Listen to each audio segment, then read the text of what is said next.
Picture yourself living in a world where giants, 15 feet tall, stride across the land like walking cathedrals of flesh and bone. A time when supernatural beings didn't hide behind mystery but walked openly among men, their presence impossible to deny. It was an era so overwhelmed by violence and so drenched in corruption that the creator of the universe resolved to cleanse the earth completely with a flood that would erase nearly all life. This is the biblical saga known as the days of Jared, more commonly remembered as the days of Noah. But here's something that often escapes attention. Why were these dark, mythic times specifically named after Jared? What set him apart so profoundly that his name came to define an entire chapter in humanity's story? And most puzzling of all, why did Jesus himself warn that the end of our age would mirror the days of Noah? Strap in, because we're about to uncover a forgotten world where divine beings broke sacred boundaries, giants walked the earth, and the very fabric of creation began to unravel. A world whose legacy echoes all the way into our own future. But before we dive in, if you're discovering this channel for the first time, consider giving that like and subscribe button a gentle push. Your support helps us keep producing this kind of deep dive content to inform, entertain, or simply help you pass the time. We'd also love to hear from you. Drop a comment with where you're tuning in from and what time it is where you are. Now, without further delay, let's journey back to the moment before history began. A time when the world moved to different rhythms and the rules of nature had not yet hardened into place. There, at the edge of heaven and earth, stood a mountain. Mount Hermon rose from the land like a sacred spear thrust toward heaven. Its jagged peaks brushed clouds that had never known rain, and its summit shimmered with snow as eternal as the stars. In those primordial days, the veil between realms was no thicker than morning mist. Angels walked among constellations, their tasks clear, their spirits untainted. They watched over mankind from above, appointed guardians of a young creation. Their names echoed through the upper halls of heaven: Shemahaza, Azazel, Eros, Barakijah, 200 in all, each glowing with the light of divine mission. But not all was still in their ranks. Something began to stir. A restlessness crept among them like twilight stretching across a sacred sky. They looked down upon the daughters of men in the valleys below, mortal women who moved with grace unknown in the corridors of heaven. Their laughter danced on the wind, and their tears sparkled like pearls flung from sorrowful hands. Shemahaza, tallest and most revered among the watchers, raised his voice one evening as stars began their slow and silent waltz across the sky. "How long," he asked, his voice steady as stone, "must we remain distant? How long must we only watch while life unfolds below?" His question lingered in the air like incense from an altar, fragrant yet unsettling. The other watchers gathered, drawn to his words. Their luminous forms cast no shadows upon the mountain's sacred stones. Azazel stepped forward, eyes burning with an eagerness he barely concealed. "The daughters of earth call to us," he said softly. "Their beauty outshines the distant suns. But we were tasked only to observe," Armoros replied, though doubt trembled behind his certainty. The Most High himself set the boundaries between their world and ours. Shemahaza's gaze hardened, his resolve thickening like storm clouds on the horizon. "What if we crossed that boundary?" he asked. "What if we walked among them, understood them, not as guardians, but as fellow beings? Surely the Creator would not fault us for wishing to serve more intimately." The watchers looked at one another, eyes filled with yearning. Each had felt it, the mysterious pull of Earth's green valleys, the lure of what it meant to be mortal. Each had dreamed, in silence, of what it might be like to taste the fragility of life. The forbidden fruit of human experience hung before them, glistening with temptation, ripe and ready to be taken. "If we descend," Barakajal said slowly, his voice grave, "we descend as one. No one may walk this road alone." "Then let us swear a covenant," Shemahaza declared. His voice bore the weight of irrevocable decision. "Let us bind ourselves with sacred oaths. If one falls, all shall fall. If one ascends, we rise together." They formed a perfect circle upon Mount Hermon's highest ridge. 200 angels, their luminous forms shimmering like heat over sun-baked stones, stood shoulder to shoulder. Each one placed a hand at the circle's center, and from their joined intent, a lattice of light and commitment was born. The vow they spoke that night would resound through the corridors of time, echoing into every age to come. "We swear by the one who shaped us," they chanted in one resounding voice. "We swear by the earth below and the heavens above. We swear by the very bedrock of creation. Together we descend. Together we will know what only mortals have known." Their pact sealed their destiny like wax pressed against parchment on ancient scrolls. No force in heaven, nor power on earth, could undo what they had bound that night. Even the mountain beneath their feet seemed to quake under the strain of their united will, as it pushed downward in longing for the world of men. As dawn began to pierce the horizon, the Watchers readied themselves for the crossing. They shed their celestial forms like garments worn too long. Glorious wings folded inward, becoming only memory. Their radiance dimmed to match the morning's first light. Shemhaza stood at the mountain's edge, gazing down into the shadowed valleys where smoke from hearth fires curled into the sky. Flickers of flame glowed like scattered stars anchored to the earth. The scent of fresh bread and smoldering wood rose with the morning breeze. Today, he said to his gathered brothers, we crossed the line set before us. Today, we become something other than what we were. One after another, they leapt from the peak of Mount Hermon. Their descent began, not like falling stars, but as stars falling in reverse, exchanging brilliance for bone and breath. The change was terrifying, yet breathtaking. Weight pressed down on shoulders that had never borne it. Newly formed hearts began to thrum with rhythms foreign and fragile. They landed gently among wildflowers blooming in thick meadows. The grass bowed beneath their feet in reverence.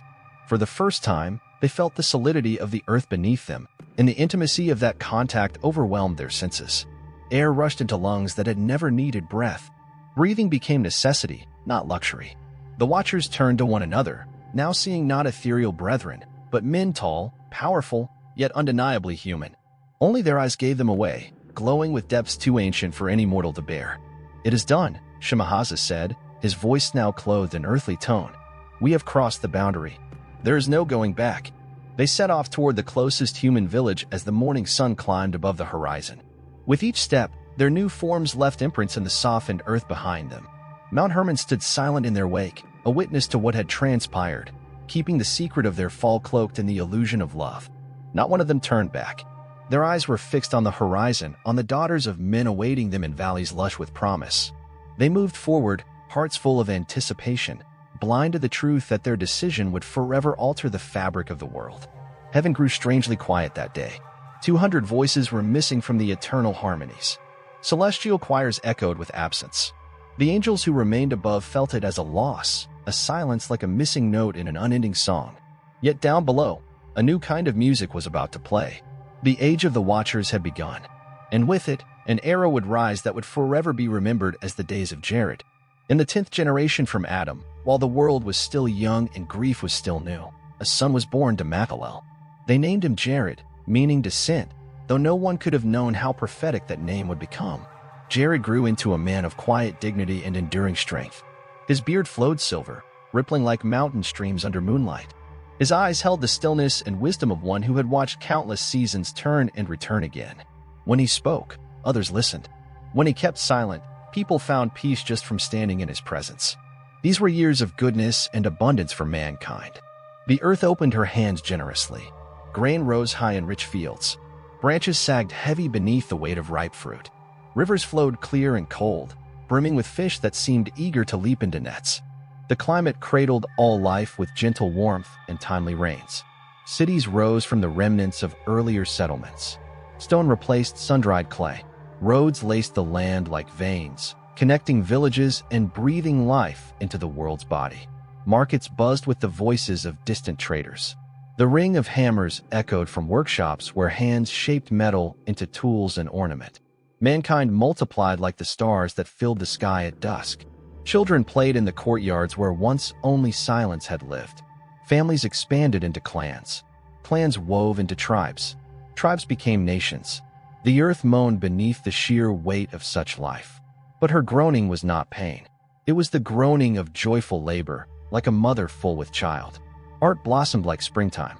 Musicians composed songs so enchanting that even the birds paused their singing to listen.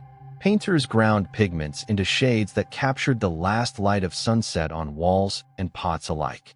Storytellers spun their tales by firelight, lifting listeners into imagined worlds without leaving the hearth. Jared observed it all with watchful eyes, his wisdom woven into the roots of his community. He served as elder and mediator, drawing peace from wells deeper than memory. When disputes arose over land or legacy, Jared found a path forward that satisfied both sides. In seasons of plenty, he ensured the widow and the orphan did not go without. His family gathered around him like a living hedge, strong and sheltering. His wife bore him sons and daughters who carried his gentleness like an heirloom. Among them, his eldest son Enoch stood out from a young age. The boy moved with a quiet grace, as if he heard melodies others could not. Trade routes extended like silk threads across the known lands. Caravans passed through with frankincense, myrrh, and gems cut from distant mountains. Ships ventured beyond familiar shores, returning with stories of strange islands and peoples unknown.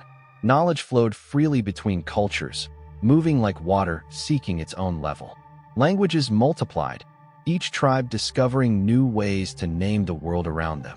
Stories traveled from mouth to mouth, changing in detail but preserving their truths. Songs evolved into layered harmonies, each voice adding color to the growing human chorus. The craft of building surged forward. Stoneworkers honed their skill until no blade could fit between their joints. Architects dreamed towers that reached toward the sun. Gardens were carved into beauty that nourished both soul and sight. Medicine advanced through patient study. Healers learned to draw pain from the body and strength from the root. They set bones, eased births, and added years to life through the accumulation of wisdom. Some lived for centuries, their minds deepening with every passing season. But beneath this shining surface, something began to stir, like rivers running beneath rock. Jared noticed the shift first. Small things, restlessness in the eyes of the youth. A spark of something new, something troubled, something not yet named. Conversations began to flare with unexpected intensity, even over matters once considered trivial. The calm faith of earlier generations started to crack, revealing subtle fractures beneath the surface. Travelers arrived bearing tales from faraway lands, and their stories carried an unsettling edge. They spoke of enigmatic teachers who had appeared seemingly from nowhere, figures offering knowledge that felt too vast, too sudden, too advanced to have come from any human tradition. These strangers demonstrated methods for working metal in ways never seen before, forging weapons of a sharpness and beauty that no bronze tool could rival. Jared heard these reports with deepening concern. His intuition, long sharpened by the weight of leadership and the passage of years, sensed something profoundly unnatural in these revelations. The knowledge was given too freely, too swiftly, without the patience of generations to earn it. It felt like something snatched from forbidden groves, fruit that should not have been touched. In the solitude of his heart, Jared turned to the Most High in prayer. He begged for understanding, for clarity, for wisdom to comprehend what was unfolding in his world. The answer came not in spoken words, but in a growing awareness, a vigilance that settled into his spirit like a shepherd who senses wolves drawing near. Danger was coming, that much he knew, but its shape remained just beyond the horizon. Enoch, Jared's son, felt it too. The young man bore an uncommon sensitivity to spiritual undercurrents. He could perceive divine presence in the gentle unfolding of creation's everyday miracles. But recently, Enoch had begun to feel other presences, ones that unsettled him in ways he could not yet define.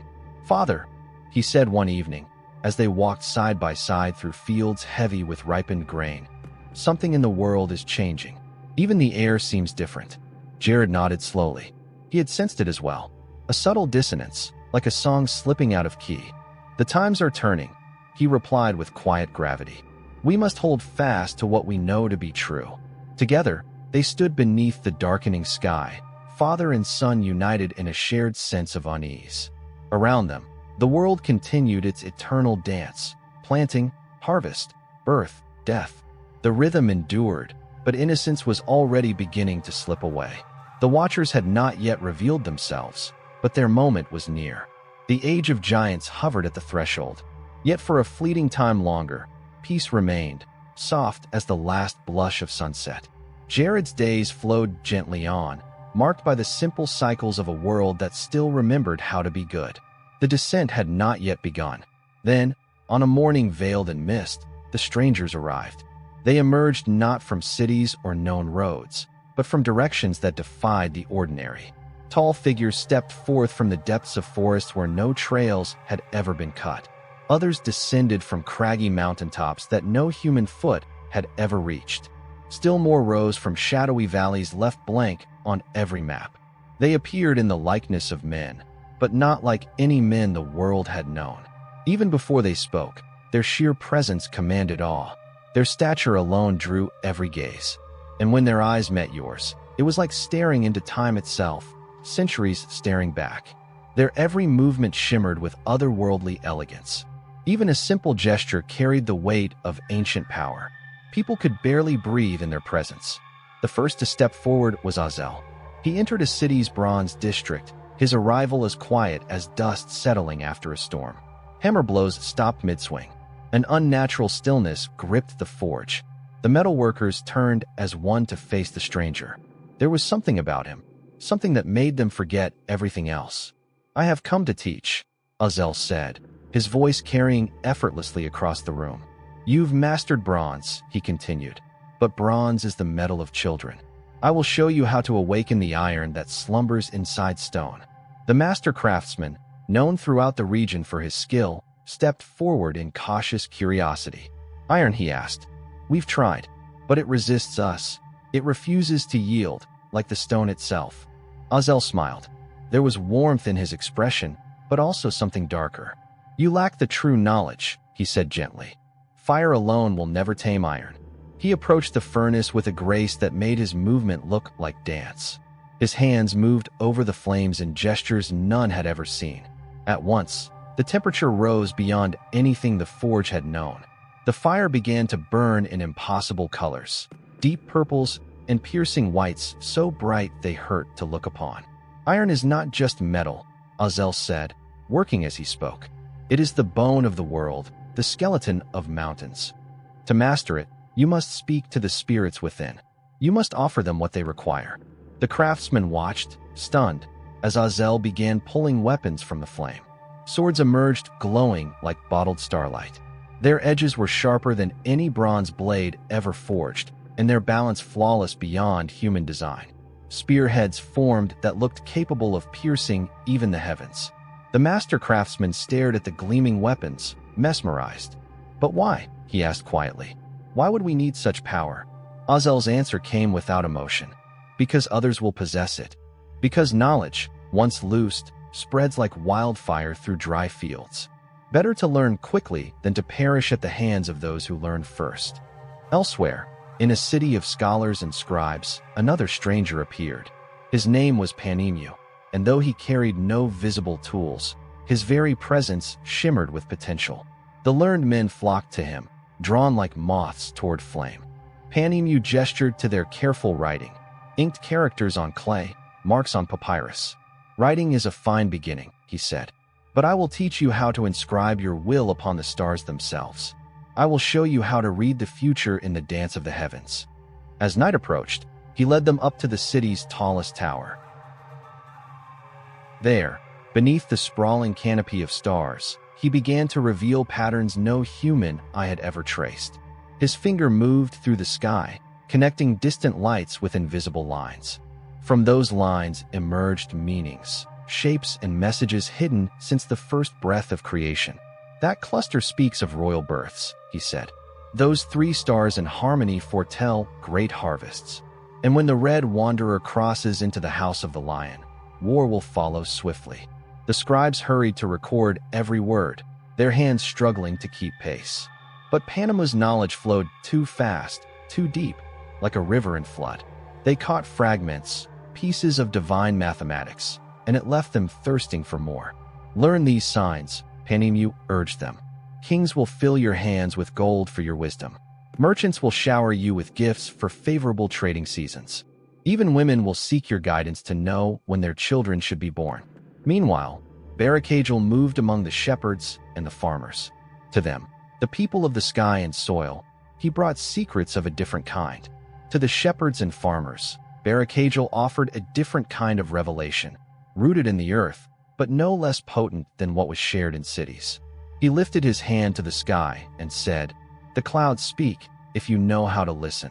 He pointed to shapes that most would dismiss as ordinary. "That thin wisp there," he explained, "it promises rain within 3 days. And those towering peaks of white, they signal storms arriving with the next moon." He taught them to read the wind the way scribes read ancient scrolls, to trace its paths, to interpret its flavors on the tongue. But Barakajal's instruction went far beyond simple prediction.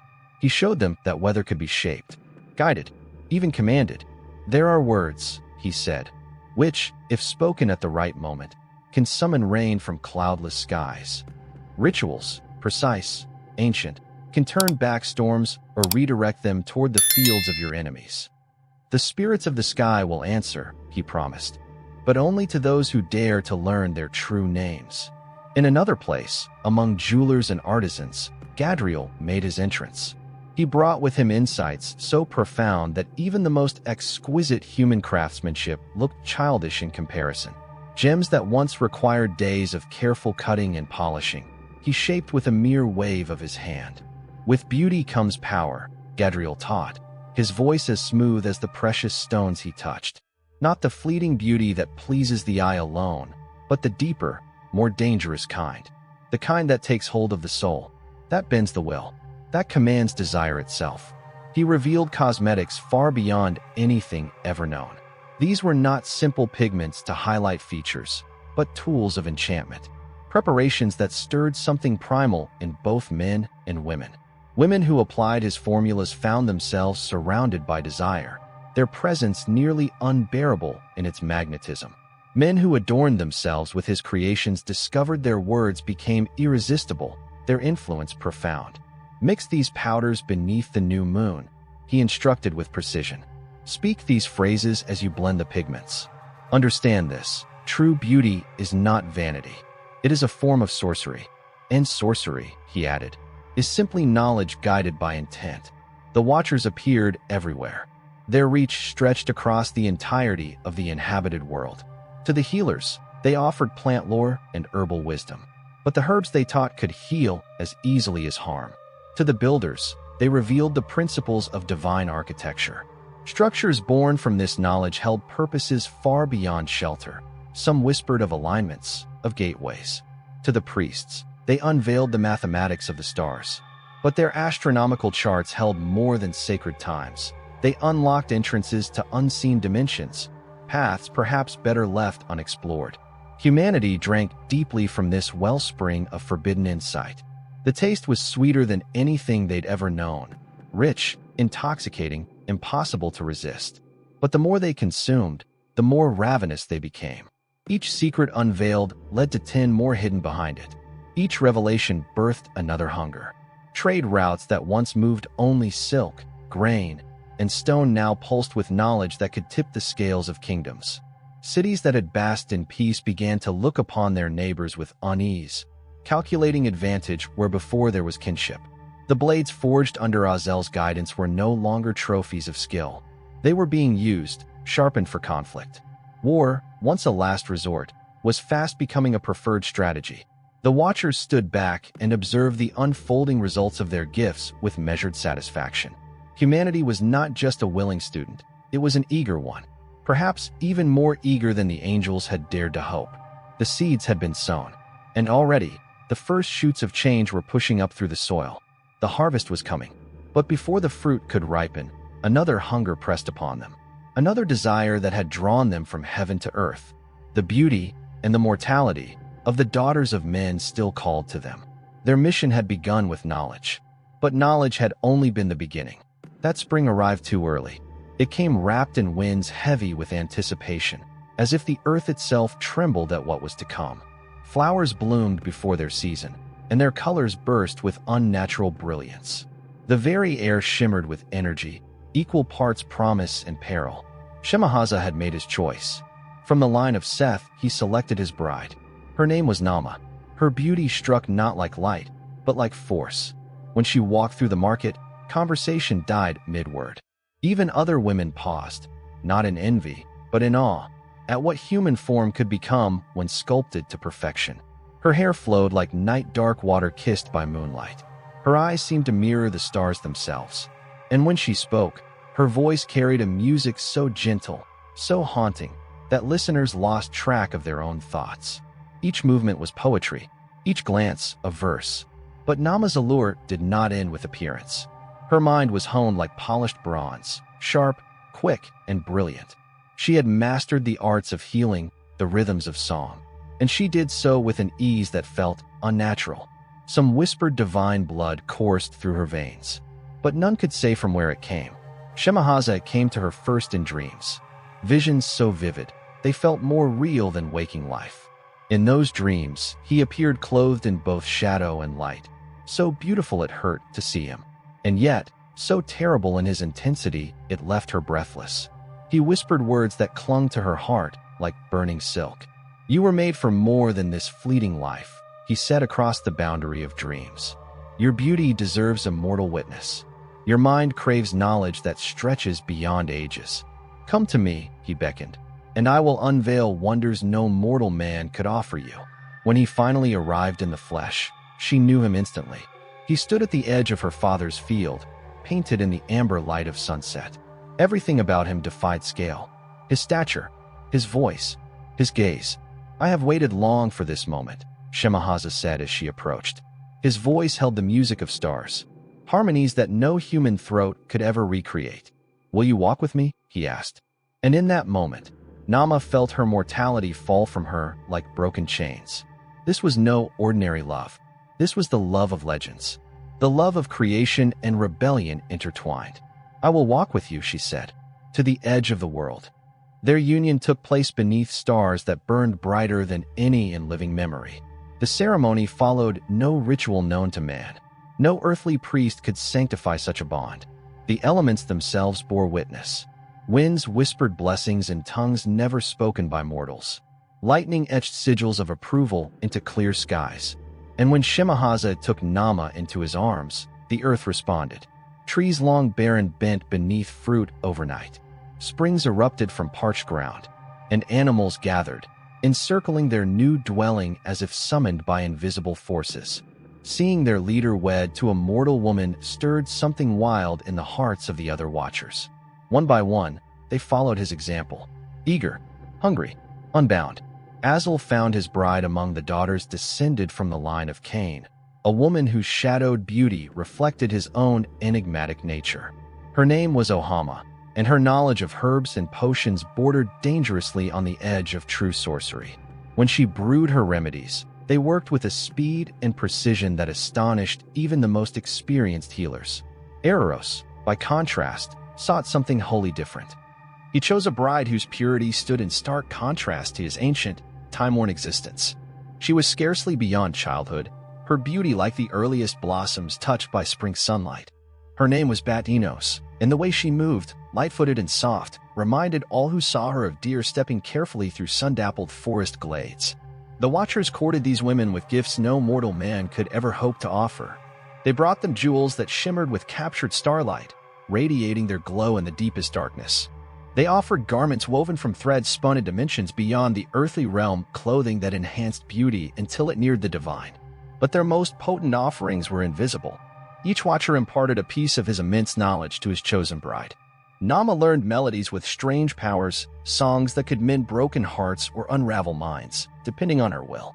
Ohama discovered the sacred names of plants and minerals, along with the hidden words that unlocked their dormant magic. Batinos gained an uncanny ability to communicate with animals, speaking fluently with creatures who had never before exchanged words with humans. The wedding celebrations unfolded over what seemed like endless days.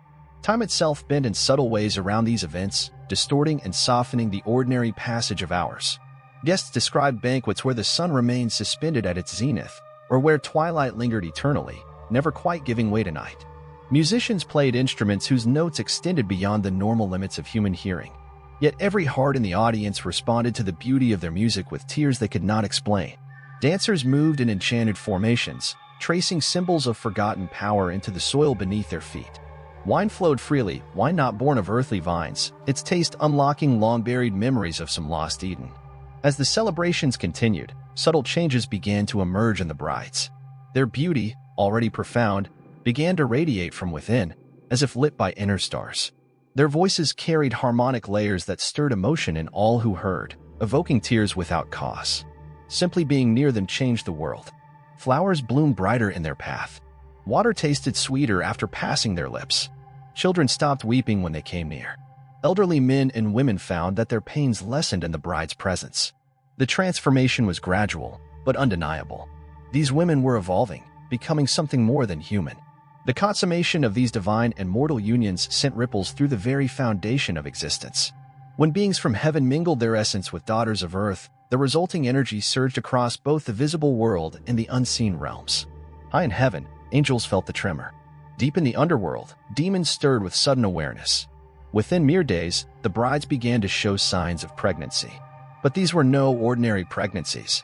Their bodies expanded at unnatural speed, stretching to house children who seemed destined from conception to become giants.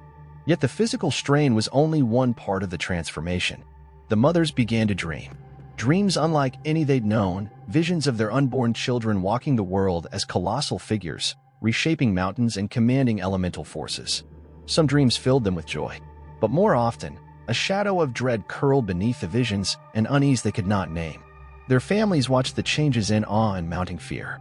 The women they had known, sisters, daughters, wives, were vanishing like mist at dawn. In their place stood something new. Beings whose minds reached toward the stars, far beyond the scope of human concern. They no longer spoke of ordinary things. Conversations became strained, their thoughts consumed by forces too vast, too cosmic to be spoken aloud. And as the pregnancies advanced, the atmosphere around them thickened with power. Even the weather began to shift in response. When they felt joy, the sun lingered, refusing to set. When sorrow took them, rain fell in ways that defied nature, curing some, while afflicting others with strange afflictions. The Watchers, too, were changing. The physical union with human women awakened parts of their nature that eons of celestial life had kept dormant. They discovered new cravings, new desires, deeper than the longing that had first drawn them to earth. And in those desires, they began to grasp, perhaps too late, why the Most High had drawn such firm lines between heaven and the world of men. The fusion of divine and human had created something the world had never seen, something that neither heaven nor earth was prepared to contain. But the understanding came too late to act upon. The unions were complete. The pregnancies had advanced too far. Soon, far too soon, the children of these impossible marriages would be born. The age of the Nephilim was dawning, and with it, the world would begin to change in ways that no one could stop. The rise of the giants had begun. The first of the births came during the season of harvest. The earth, already burdened with an unnatural abundance, groaned beneath the weight of its own generosity. Crops were larger than any remembered by even the oldest living generations. Fruit grew so swollen that branches snapped under their weight. Grain stood tall as young trees, forcing reapers to craft new tools to bring it down. But even these miraculous harvests paled beside the wonder and terror of what followed. When Nama went into labor, the ground beneath her shook. Her cries rang out with harmonics that caused animals to scatter in fear. The midwives who attended her would never forget what they witnessed. They spoke of events beyond nature's rule. The child who emerged from her womb was enormous, 3 times the length of a normal infant. His weight would have crushed any ordinary woman. But Nama had changed. Her body, transformed by Shemehaz's celestial essence, had bent and stretched to accommodate this impossible life. His eyes opened immediately. They were not the blank eyes of a newborn. They were knowing, alert, haunted. They named him O Living One, though it became clear that what lived within him went beyond ordinary life. When he fed, he drained his mother's strength in moments. Her milk could not sustain him. He cried loudly, endlessly for more. Cow's milk helped, but barely. Within days, they were bringing him meals large enough to feed entire families. And soon, the others were born, one after another. Giants walked the earth. Ohama gave birth to twins whose immense size nearly cost her life, even after all the supernatural changes her body had undergone. The midwives who witnessed the delivery began to whisper of signs and omens. This was no continuation of nature's rhythm. It was something entirely new pressing into the world. From their first breaths, the giant children displayed an astonishing level of development. While ordinary infants need months just to hold up their heads, these newborns were sitting upright within days. And when they spoke for the first time, it was not baby talk. It was full sentences, spoken with uncanny clarity and an authority that made grown adults fall silent. Oi's growth defied any reasonable logic. By the end of his first month, he was already the size of a 5-year-old child. By 3 months, he stood taller than full-grown men. His hunger matched his size, and his meals grew into feasts capable of feeding entire villages. Farmers soon complained that the land could not keep pace with the giant children's appetite. Yet it was not just their size that set them apart. Their strength surpassed anything natural. O could lift boulders that even yoked oxen could not budge. He shattered iron tools in his hands, tools that blacksmiths had spent days forging. When he ran, his steps left indentations in solid stone. And just as remarkable as their physical might was their intellect. They absorbed languages in days. Tongues they had never heard before became fluent on their lips. They grasped advanced ideas that challenged even the wisest elders. Their questions hinted at knowledge that seemed to come from beyond the realm of human comprehension. "Why do the little ones fear the dark?" asked Hea, Azel's son, at just 6 months old. "The shadows are not to be feared. They are alive with powers who laugh at the sun's weakness." Statements like these chilled every adult who heard them. These were not innocent musings of curious children. They were glimpses into minds reaching into regions no human had ever touched. As the giants matured, their relationships with their human mothers grew strained. Nama, once full of love and devotion, found herself powerless when Oya became upset. His fits could level entire homes. His cries caused streets to flood. The bond of nurturing gave way to something closer to dread. Elsewhere, families began to feel the giant's presence more acutely. The demand for food caused scarcity. Hunger grew among those who could no longer afford to share. Even the giant's play became dangerous. A visit to a nearby village by Oya left crushed crops and collapsed wells in his wake. His attempts to engage with human children, however playful, often ended in broken limbs and paralyzing fear. And so, the giants turned inward. They bonded not with humans, but with each other. They spoke a language all their own, a strange fusion of many dialects, punctuated by sounds no human mouth could form. Their games grew wild and perilous. They hurled boulders for distance, reshaping entire hillsides in the process. They raced through valleys and forests, their footsteps cutting new trails across mountains. And when they wrestled, the tremors could be felt miles away. Their need for space grew with their bodies. Soon, the giants began to claim entire territories, displacing human populations that had lived there for generations. There was no cruelty in their actions, only indifference. To them, people were like ants, too small to hate, too weak to notice. They pushed humans aside without hesitation. Villages that had stood for hundreds of years were abandoned overnight when giants chose to settle nearby. The very terrain began to change under their influence. Hills were flattened to clear their view. Rivers were diverted when their courses interfered with the Titans' preferences. Human rulers struggled to respond. Kings who once held power through force realized that their armies meant nothing against these colossal beings. Wise counselors who had once solved disputes with clever words found those words useless in the face of creatures who operated under alien logic. Efforts at diplomacy fell flat. The giants simply didn't understand why land, borders, or traditions mattered. To them, the world was theirs to move through, to claim, to reshape. Some desperate leaders tried to win their favor, offering food, gold, and treasures. The giants accepted these offerings with vague amusement, the way a man might accept trinkets from a child. Such gestures meant little to them. Their scale of existence had already moved beyond the human concept of wealth. Religious leaders fared no better. Prayers that once brought comfort now seemed hollow. Temples felt small and powerless. The very presence of the giants undermined everything humanity believed about its place in creation. And yet, they were still growing, still becoming. The Watchers looked upon their sons with a mixture of wonder and apprehension. Even they began to recognize that they had unleashed something far greater than they could rein in. The planet itself responded. The ground trembled beneath their weight. The sky shifted to accommodate their being. Weather patterns broke from long-held rhythms. The seasons themselves began to misalign, warped by the influence of these unnatural children. And still, it was only the beginning. Despite their size and strength, the giants were still young. As they matured, their power and influence would grow beyond anything yet seen on Earth. The era of the Nephilim had truly taken root. Neither heaven nor earth would ever return to what they had been before. And then came the hunger. The giants' first taste of blood arrived during what should have been a joyful time.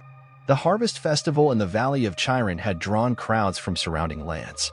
People came to celebrate abundance, dancing and singing in familiar traditions.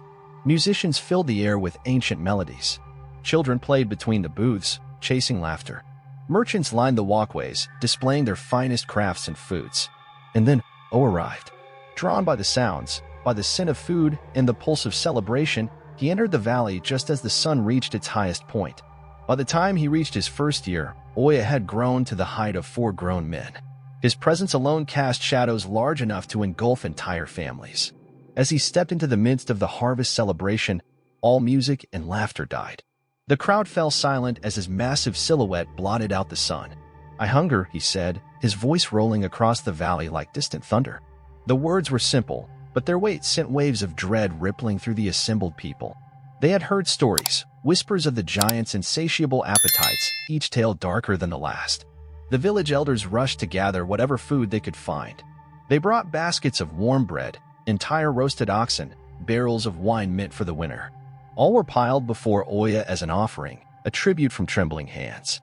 He devoured it all within moments, barely pausing between bites. Food that would have fed hundreds disappeared down his throat without satisfaction. More, he demanded, not with anger, but with a tone so cold and final that no one dared refuse. The villagers began to strip their own pantries bare, bringing out their last reserves, meals meant to carry them through the cold season. Still, Oya's hunger remained a gaping void.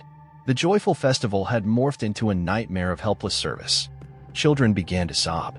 Parents stared in horror, realizing that survival through winter had just been traded for a single afternoon's safety.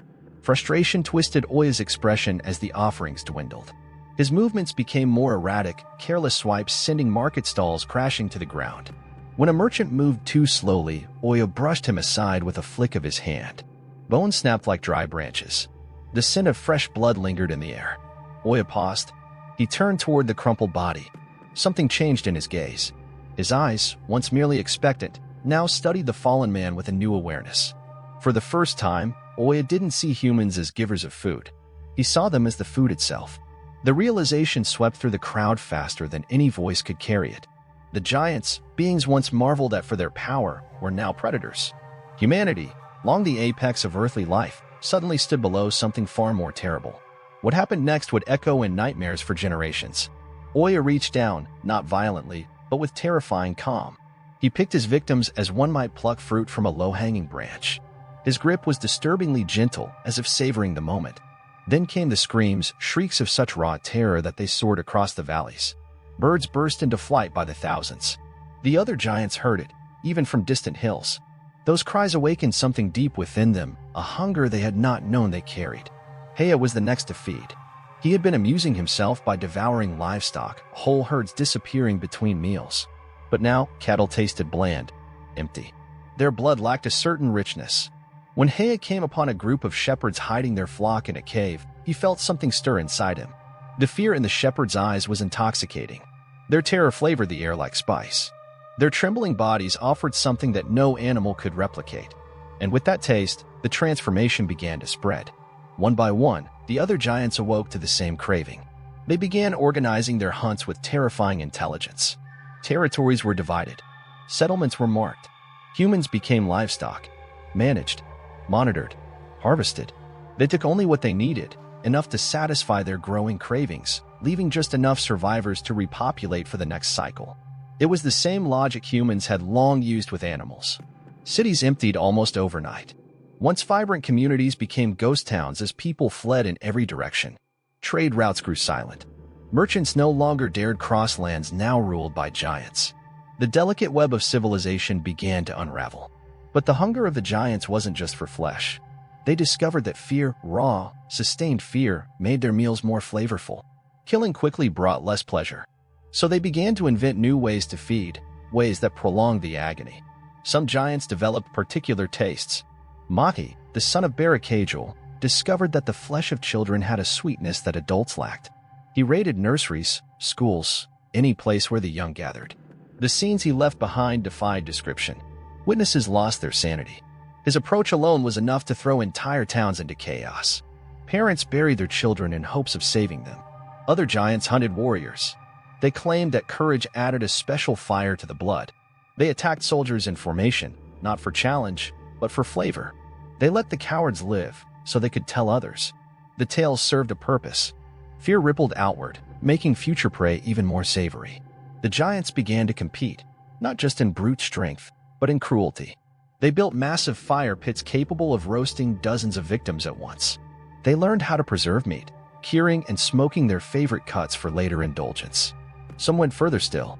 They fermented human blood into brews that heightened their already terrifying power. Others discovered that eating certain body parts raw unlocked new abilities. The heart of a brave man might instill fearlessness. The brain of a wise woman sharpened thought. These discoveries made their hunts more strategic. Scholars were captured, interrogated, then consumed. Artists were taken and forced to create, until their last masterpiece became their final offering. Resistance became almost useless. Human weapons shattered against their skin. Armies were crushed like insects. Even the few weapons that could harm giants required such proximity that wielding them meant death. Some villages, desperate for survival, began sacrificing their own. They selected victims and led them to the giants in grim ceremony. The offerings were accepted without cruelty, but also without gratitude. They were accepted the way a man might take a snack. Fleeting, meaningless. These sacrifices bought time, but never safety, because the hunger never stopped. The psychological toll of the giants' unchecked reign proved just as destructive, if not more so, than their physical devastation.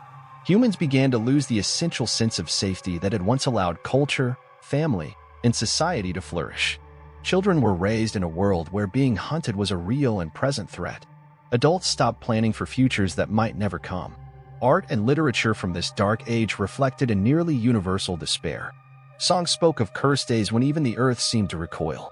Stories told of bold heroes rising to defy the giants, but every tale ended the same, with death, defeat, or consumption. Hope itself became a rare thing, almost mythological. Religious practice shifted to match the terror of the times. Prayers became cries of desperation, with supplicants begging not for blessings, but for survival. Temples transformed into makeshift sanctuaries, crowded with trembling bodies seeking comfort in shared dread. Some faiths cracked under the weight of unanswered questions. How could a just and loving creator permit monsters like these to walk the earth? Where was divine justice when innocent children were swallowed whole by beings that radiated evil? Religious leaders struggled, offering answers that felt increasingly hollow to followers teetering on the edge of despair. The giants remained unmoved by human suffering. They regarded people as little more than livestock, creatures to be used, perhaps entertained by, but never truly respected. Concepts like mercy or compassion were alien to their minds. As their hunger grew more nuanced, so too did their expectations. They wanted not just flesh but service. Whole populations were enslaved, forced to construct cities and temples that matched the giants' impossible scale. These construction efforts consumed thousands of lives. Laborers worked until their strength failed, at which point they were consumed as part of the cycle. Many of the great monuments left behind from this era, colossal structures whose purpose defies understanding, were built with mortar mixed with human bone. And these structures endured. The giants learned that buildings made from such grim materials held unnatural resilience.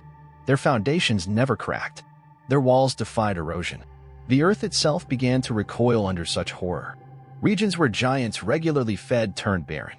It was as if the soil had absorbed the blood spilled upon it and could grow no more. Rivers flowed red for days after a giant feast, poisoned by the gore that bled into them. The water became deadly to drink. Even the weather seemed to mourn. Storms came with no rain to cleanse the land, only winds and ash. Some said the sky itself wept, and still the horror remained. Others claimed that the winds carried voices, agonized cries from the devoured, carried for miles, reminding even the most distant lands of the terror that ruled the world. Yet even then, this was merely the beginning. The giants were still in the early stages of their monstrous inheritance. They were still growing, still discovering just how far their power could stretch. As they matured, their hunger would shift into even darker territories, making their earlier atrocities seem almost merciful in hindsight. Azel's gifts. In the city of Enoch, once founded in righteousness, now corrupted beyond recognition, Azel walked like royalty. He moved through its twisted streets like a prince of power. His form, once radiant with divine light, now seemed cloaked in shadow. Darkness curled around him like smoke that breathed. His beauty remained, but it had turned sharp and unsettling. People looked at him and felt both awe and revulsion. The metalworkers' district pulsed with ceaseless labor. Forges burned without pause, fueled by unnatural substances that turned flames into green and blue tongues of fire. The clang of metal on anvils rang in endless, rhythmic patterns, beats that seemed to carry a sinister will of their own. Smoke spiraled from chimneys, taking forms that flickered with disturbing intent. Still, no one could look away. At the heart of the district stood Azel's forge. It was a towering structure, designed to match his supernatural stature and ambitions. He worked alongside the most talented artisans, but skill was no longer the only requirement. Only those willing to learn his darker methods were welcomed into his inner circle. Bronze and iron, he declared one morning, are toys for children. Today, we work with metals that echo destruction, alloys that remember the blood from which they were born. He led his apprentices to special furnaces kindled with fire stolen from dimensions outside the natural world. These flames could melt substances no earthly heat could even warm. But it wasn't just heat that made these forges special. The fire was hungry. It devoured more than ore. It devoured spirit. What emerged from Azel's forge were not merely weapons.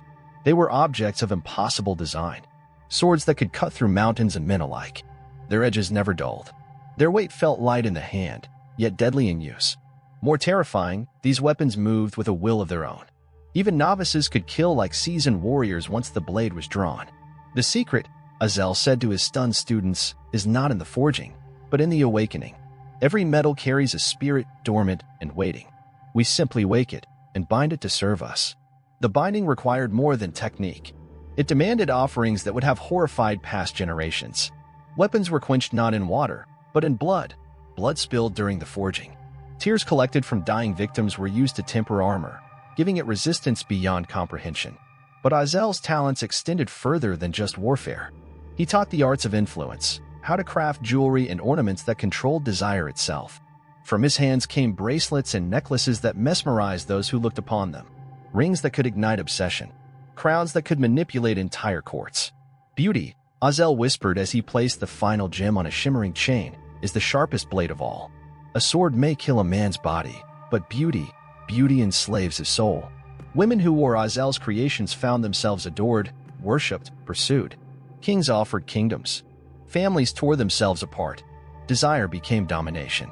And Azel watched it all unfold, his smile as sharp as the blades he forged. But the power held within Azel's jewelry came at a hidden cost, one that slowly revealed itself over time. The influence it granted flowed both ways, subtly transforming those who wore it. The adoration they received became addictive. Soon, they were willing to do anything, pay any price, to maintain their unnatural allure. Azel's cosmetics carried the same corruptive charm.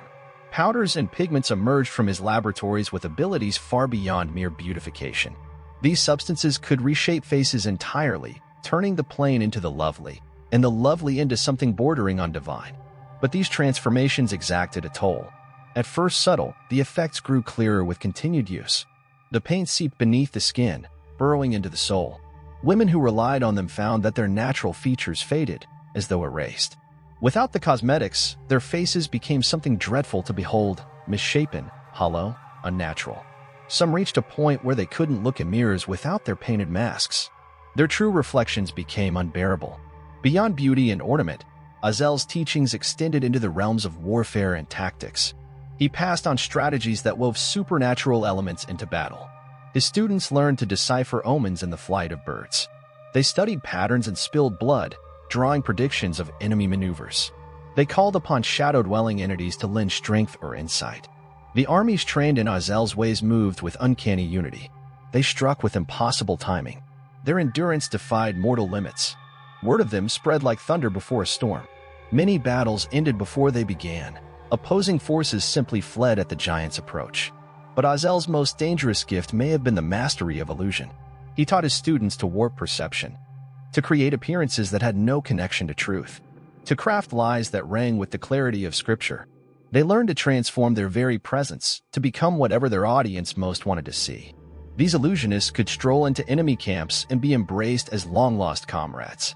They could stand trial for crimes and convince judges of their innocence while confessing in plain speech. They addressed crowds with carefully chosen words, turning friends into foes with a few calculated phrases. The social fabric of civilization began to tear. Trust crumbled when anyone, friend, spouse, ruler, might be cloaked in Azel's illusions. Marriages fractured. Governments toppled. No one could be certain of what was real. Azel's disciples spread across the lands, carrying his doctrines like a contagion. In distant cities, they founded schools dedicated to deception and domination. These were institutions where one could learn to reshape reality itself, if they were willing to pay the price. And that price increased with each passing generation. Early students paid in gold and silver, valuable, but replaceable. Later disciples were asked for deeper things: time, emotion, pieces of themselves. Some gave up years of life, aging rapidly as forbidden knowledge poured into them. Others surrendered their ability to love, to laugh, to feel joy. They became husks, animated by terrible insight. The most devoted surrendered fragments of their souls. They gave up parts of their humanity for power no human was ever meant to wield. Azel watched their transformations with cold satisfaction. There was no pity in his gaze, no remorse. His students were becoming something new, part human, part monster. They retained human flaws, which made them perfect tools. They were his masterpieces, more valuable than any sword, more dangerous than any jewel. And still, his influence reached far beyond the boundaries of his school. Once released, knowledge cannot be caged. His techniques spread like wildfire. Copied, corrupted, misunderstood. Blacksmiths who had never met Azel began to forge weapons with blood, inspired by rumors and half-remembered rituals. Some blades worked, others cursed their wielders, but all carried a new kind of power. Wars erupted over these enchanted tools. Meanwhile, artists whispered of Azel's legendary cosmetics and tried to replicate them. Most failed. Their potions scarred, poisoned, or killed. But a few succeeded, birthing pale imitations that still twisted beauty into something dangerous. Corruption spread to places that had never known Azel's name. The world changed, subtly, then swiftly. Disputes once settled with words or swords were now fought with magic and manipulation. Honor became irrelevant. Fairness became obsolete. In the face of this new power, religious leaders stood helpless. How could they preach righteousness when the wicked held true strength in their hands? What comfort could they offer when faith was no match for an enchanted blade? Some turned to the same powers Azel had harnessed, hoping to fight fire with fire. But the entities willing to answer those prayers demanded prices far higher than even Azel ever asked. And so his influence grew. The foundations of the old world began to collapse. The age of innocence vanished. In its place rose a world shaped by power, deception, and transformation. Humanity was evolving into something new, and the course of that evolution would have horrified the ancestors who once believed in justice and truth. Yet Azel was not finished. His work had just begun. His gifts were still unfolding, and the greatest changes, the deepest corruptions, were yet to come. Changes that would reshape not only society, but the fabric of reality itself.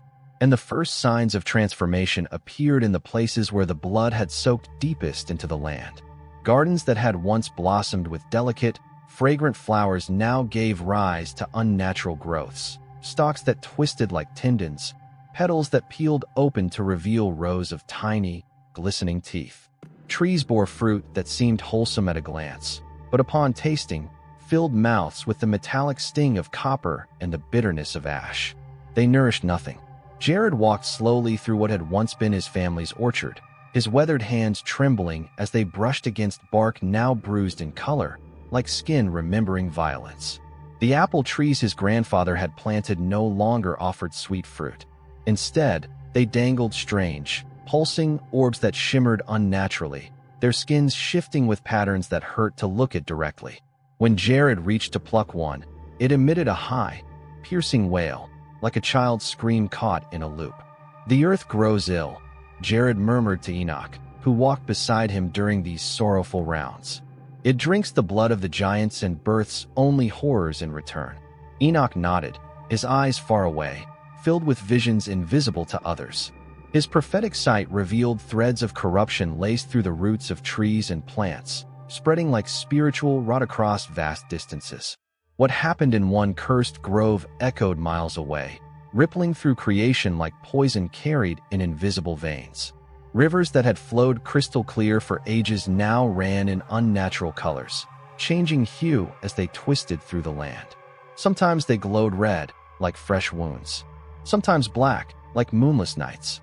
Other times, they shimmered in impossible colors for which no human word existed. Fish perished in vast numbers, floating belly up in masses so thick they blocked currents and stacked like putrid barricades. The stench fouled the air, hanging like a curse.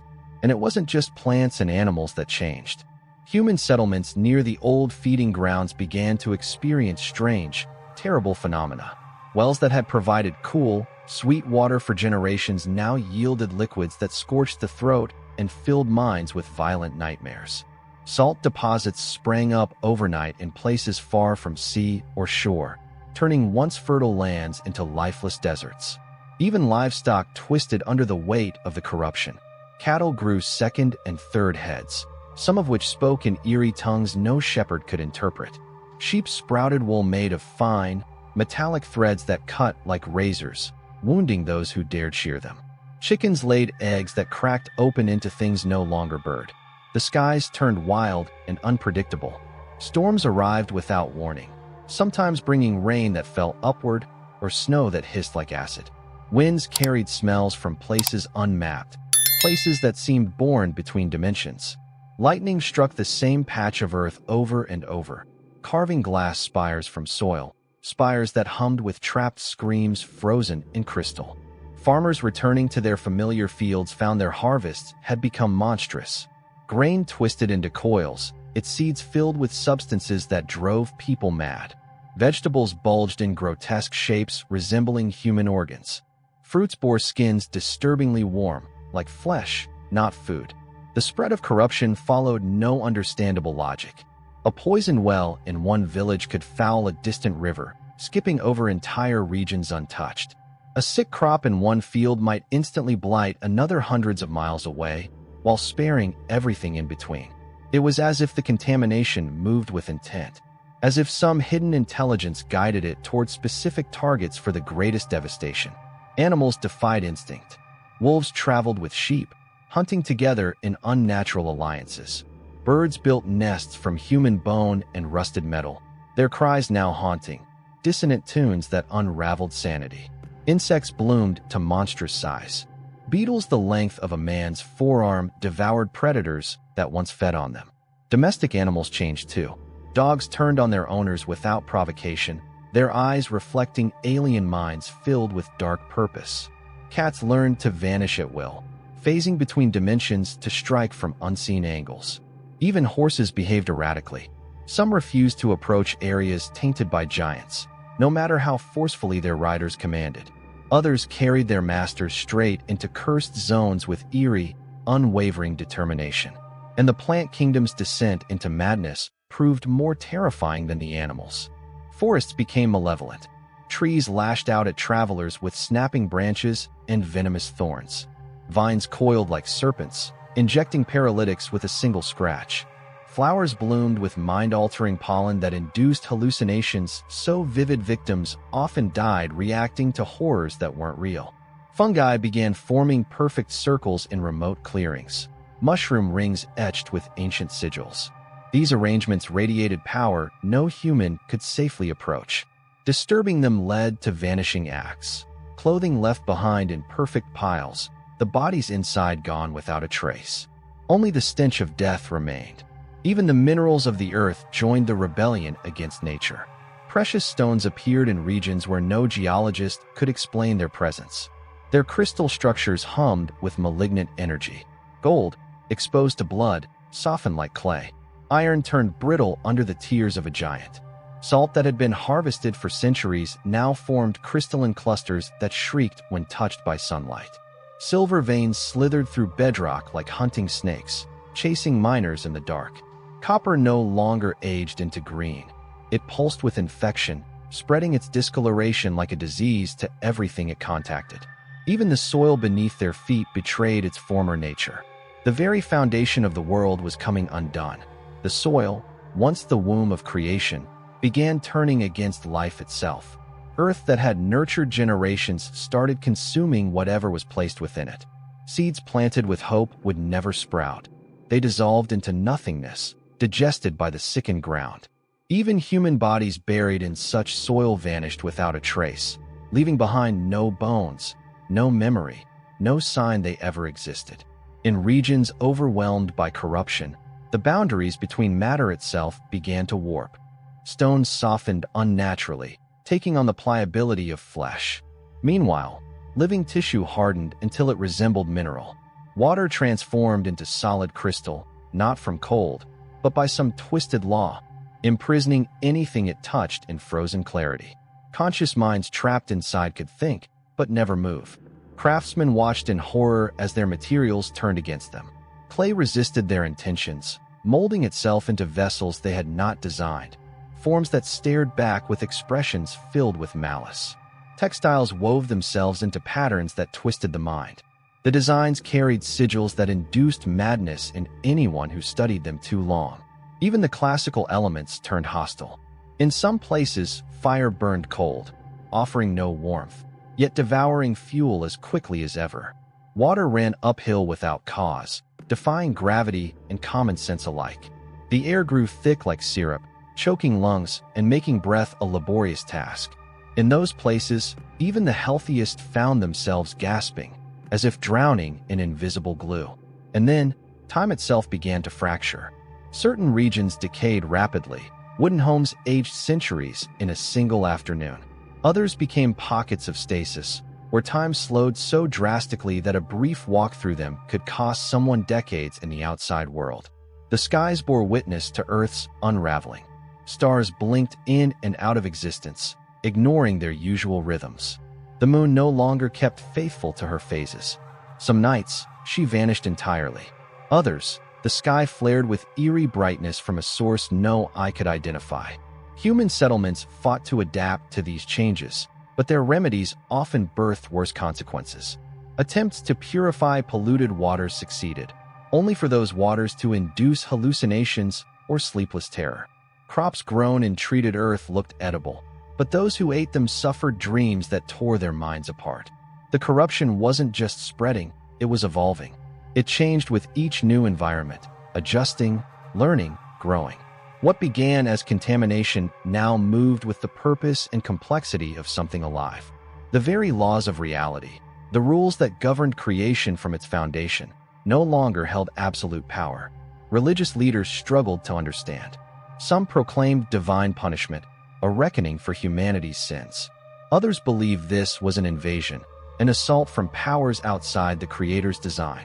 Neither interpretation brought comfort to those who watched the world dissolve into something alien. As the rot advanced, the last remnants of untainted land became more precious than gold. Clean water and fertile soil sparked wars between desperate communities. Rulers offered kingdoms for rumors of untouched valleys, for maps that led to places where grass still grew green. But those sanctuaries dwindled by the day. There appeared no force strong enough to resist the transformation reshaping Earth into something terrible and unknowable. The cry of the righteous. In a quiet, hidden valley called Canaan, where morning mist still rose clean from a spring untouched by blight, a man named Noah tended his vineyard. His hands, weathered by work and wisdom, followed the same patterns passed down from his forefathers. The vines thrived. Their grapes glistened with dew and memory, tasting of a world before the fall. This place, this sliver of paradise, remained untouched. Here, creation still echoed its original song, a fragment of Eden tucked away amid the chaos. Noah's wife, Naamah, not the mother of giants, but another of that name, worked beside him as dawn stretched across the hills. She moved with the ancient rhythm of women who had always drawn life from willing soil. Their children laughed among the rows of vines. Their voices rang with innocence unspoiled by the horror beyond the hills. "These grapes," Naamah said softly, turning a heavy cluster in her hands, "they speak of hope." Each harvest reminds us that creation hasn't forgotten itself, even when so much of the world has. Noah nodded, but his eyes carried shadows deeper than the valley's shade. He had walked beyond the protection of this refuge. He had seen what the giants had done, what the world had become.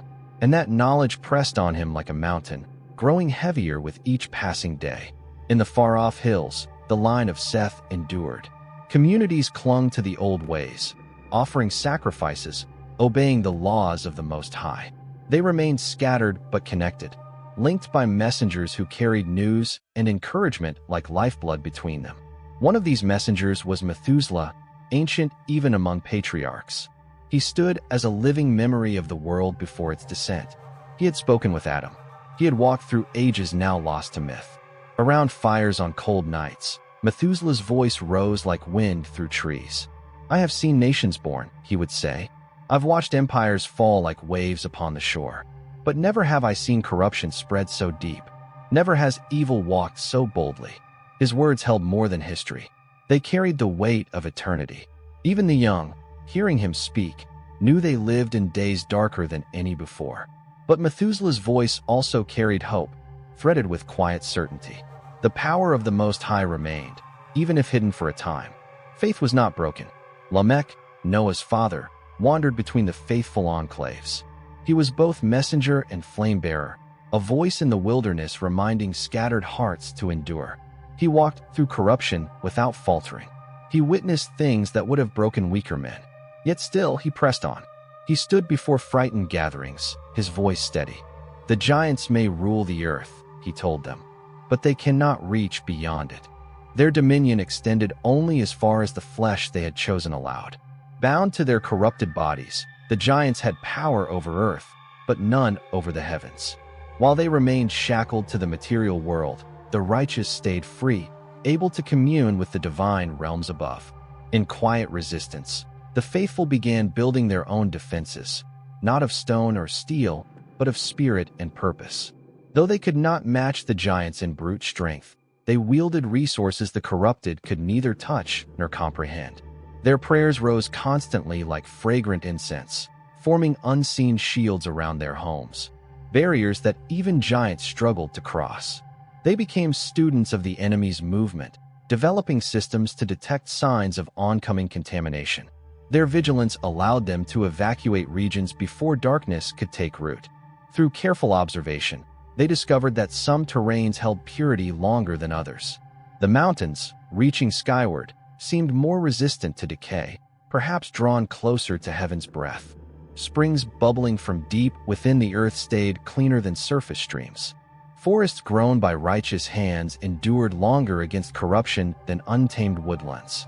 These findings shaped their plans for new sanctuaries, guiding where to build, plant, and pray.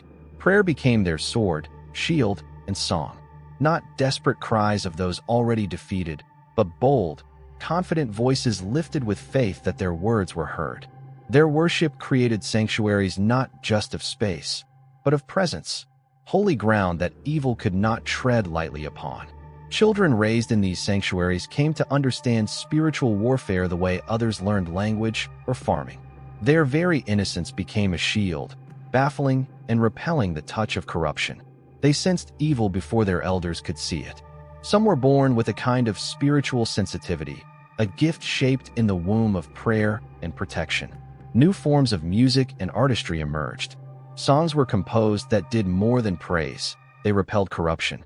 Their harmonies vibrated with frequencies aligned to the original breath of creation. Visual art became a weapon too. Carvings and paintings were infused with truth so profound that the faithful felt peace just by gazing at them. Corrupt beings, by contrast, found these images unbearable, turning away with unease or retreat. These creative works spread from valley to valley, creating a shared language of spiritual resistance. A melody born in one hidden settlement might travel hundreds of miles on the lips of a wanderer. Music became a kind of sacred currency, more valuable than coin or gem. They became keepers of memory. The righteous preserved libraries filled with scrolls and tablets, not only religious texts, but records of ancient agriculture, herbal medicine, and untainted craftsmanship. They protected these treasures with reverent hands, understanding that every line copied could mean survival for the generations yet to come. To guard this wisdom, they developed ciphers, codes that hid truth in plain sight, intelligible only to the faithful. And among them rose healers, not just of the body, but of the spirit. These healers understood how to cleanse those lightly touched by corruption, using rituals of fasting, prayer, and herbs still pure from the world's deeper wounds. Their settlements, though isolated, worked together like organs in one body. They shared resources through secret networks. Seeds of uncontaminated crops were passed like heirlooms, preserved as carefully as sacred relics, ensuring that clean food could still be cultivated somewhere, somehow. But their most sacred role wasn't found in survival alone. It was in bearing witness. They remembered. They carried the memory of what life had once been. Life lived in harmony with the Creator, not in rebellion. Their communities stood as proof that corruption was not final, not absolute. Visitors who passed through their gates saw glimpses of the world as it had been designed to be. In the children's laughter, in the patient order of their days, there remained beauty unmarred. To the giants and their allies, these communities were maddening thorns. They could not be conquered by brute force. Their spiritual defenses formed walls that giants could not climb. When the corrupted tried to infiltrate, their strength failed. Their influence withered. In the soil soaked with prayer, no seed of evil could take root. And as the world sank deeper into chaos, the prayers of the righteous rose higher. No longer did they ask only for safety or provision. Their cries became calls for intervention, for divine movement, for justice. They rose like smoke from altars long kept clean, carrying the pain and persistence of those still faithful amid a faithless age. In the highest of heavens, where no stain of evil could reach, these petitions were heard. Each one received and weighed in courts beyond comprehension. Judgment drew near, though no human yet understood how or when it would arrive. The council of heaven gathered. Above the stars, beyond all known creation, the throne of the Most High radiated a light from which all other light was born. Here, time did not tick in mortal rhythm. Here, eternity spoke. The four living creatures took their places around the throne. The lion's gaze ignited with the fury of divine justice, stirring to life. The eagle watched from above, seeing every movement, every deed, righteous or vile. The face of man wept for the innocent. And the ox stood steady, bearing the long patience required for what must soon come. Seraphim hovered above the throne, their 6 wings veiling their faces before the radiance of the Almighty. Their eternal song, unbroken since the moment of their creation, echoed through the heavens. Yet now, woven into their harmonies, were new strains of mourning, notes of sorrow for a world that had drifted so far from its divine design. Before the throne stood the archangels, arrayed in solemn formation. Their presence radiated authority strong enough to raise mountains or bring kingdoms to ash with a single command. Michael, captain of heaven's hosts, wore armor that blazed with the brilliance of 1,000 suns. Gabriel bore scrolls inscribed in fire, containing the words of the Most High himself. Raphael carried sacred instruments of healing, potent enough to restore not only the broken body, but entire nations sickened with sin. Uriel held a sword of fire, burning with judgment hot enough to devour the deepest roots of corruption. Then came the voice from the throne, resounding with all language and silence, all tone and stillness, a voice that shaped the very fabric of reality. "Speak," it said. "Tell us what you have witnessed upon the earth." Michael stepped forward, his words heavy with cosmic truth. "The Watchers have shattered the boundaries you once set. They have clothed themselves in flesh and sown children whose very presence warps creation's order. The giants roam the earth like beasts, devouring humanity without compassion or restraint." Gabriel lifted the burning scroll. "The voices of the suffering rise to us without ceasing. The blood of the innocent saturates the land, and the soil itself cries out for vengeance. The corruption spreads like venom in a river, tainting everything it touches." Raphael's healing tools vibrated with anguish. The structure of creation buckles under this weight. Beasts and plants turn monstrous. Even the elements rebel against their original purpose. What was once pure has been twisted beyond recognition. Uriel's sword flared as he added, "The knowledge given by the Watchers has granted humanity powers they were never meant to hold. They forge weapons of supernatural devastation. They conjure gateways to realms forbidden. They twist their gifts toward deeper cruelty instead of healing." Around the throne, the 24 elders, representing every faithful soul across time, bowed, lowering golden crowns. Their posture testified to the truth of what had been spoken. Their silence was filled with the weight of every plea, every cry for justice ever uttered. The Ancient of Days considered all, with a wisdom untouched by time. His gaze moved through ages yet to come, seeing not just outcomes, but the intricate weave of cause and redemption. In his mind lay all beginnings and all resolutions. "The covenant with Noah's line shall remain," the voice declared. And with that pronouncement, waves of power rippled through spiritual planes, destined to echo in physical reality. "But first, judgment must come upon those who have defiled my creation." The council stirred. This was no rash decree. It was the righteous unfolding of justice born from a holiness that had waited in patient mercy. "Let the Watchers be bound," the Almighty proclaimed. "Their liberty has become license. Their wisdom has become poison. They shall be chained until the final judgment." Michael's armor shone with new resolve. "It shall be done, my lord," he answered. "They will be made to taste the prison they have earned through disobedience." "Let the giants perish," came the voice again, thunderous now. "Their strength serves no purpose but ruin. Their hunger has no limit. The earth weeps beneath their feet. The cries of their victims pierce even these courts of heaven." Gabriel's scroll unfurled wider, flames dancing along its unburning edge. "What of mankind, Lord?" he asked. "Many are lost in darkness, but some yet remain faithful. Not all have turned from your path. The righteous shall be spared, The throne replied, its radiance intensifying. One family will carry the promise. Through them, the world shall be reborn, washed clean, and renewed. The council bowed in reverence, understanding the weight of what was being declared. This would not merely be punishment. It would be the end of an age and the genesis of something new. Raphael stepped forward, his nature inclined toward mercy. Many of the fallen were deceived, not defiant. They were misled, not malicious. Is there room still for mercy? And the voice replied, vast and filled with sorrow and love. For the sake of the innocent, a warning will go forth. Time shall be given for repentance. But those who persist in rebellion after truth is revealed shall face the harvest of their choices. Uriel's sword hummed, trembling for the cleansing it must soon enact. When, Lord, he asked, when shall this judgment fall? Each day the world bleeds more deeply. Let our servant Enoch be sent, the Almighty decreed. Let him walk among them. Let him see with unclouded eyes the wicked and the just. Let his words be recorded, a testimony that shall endure for all generations. The seraphim lifted their voices in new harmonies, songs of mercy and judgment braided together. They sang truths no human language could speak, melodies that marked both the end of an era and the beginning of one yet to come. Around the throne, the guardians of reality, the seasons, the elements, the celestial forces prepared to act. They awaited command, knowing soon they would serve as vessels of justice made manifest. The four living creatures turned their eyes toward the earth. Their gaze pierced all veils, seeing every secret and every hidden deed. They saw where giants feasted in dark places, where Azel's disciples wove dark enchantments in secret workshops, and where, in quiet valleys, the faithful still knelt in prayer beneath untainted skies. Let the elements become my instruments, the Lord declared. Let waters rise beyond their borders to cleanse what has been defiled. Let the bones of the earth tremble and remind all that I alone am sovereign. Let the heavens themselves break open, revealing to all creation that no force in the cosmos can defy the justice of the Almighty. The archangels stood ready, each one receiving their divine assignment with flawless understanding, their roles in the coming judgment carved into eternity with absolute clarity.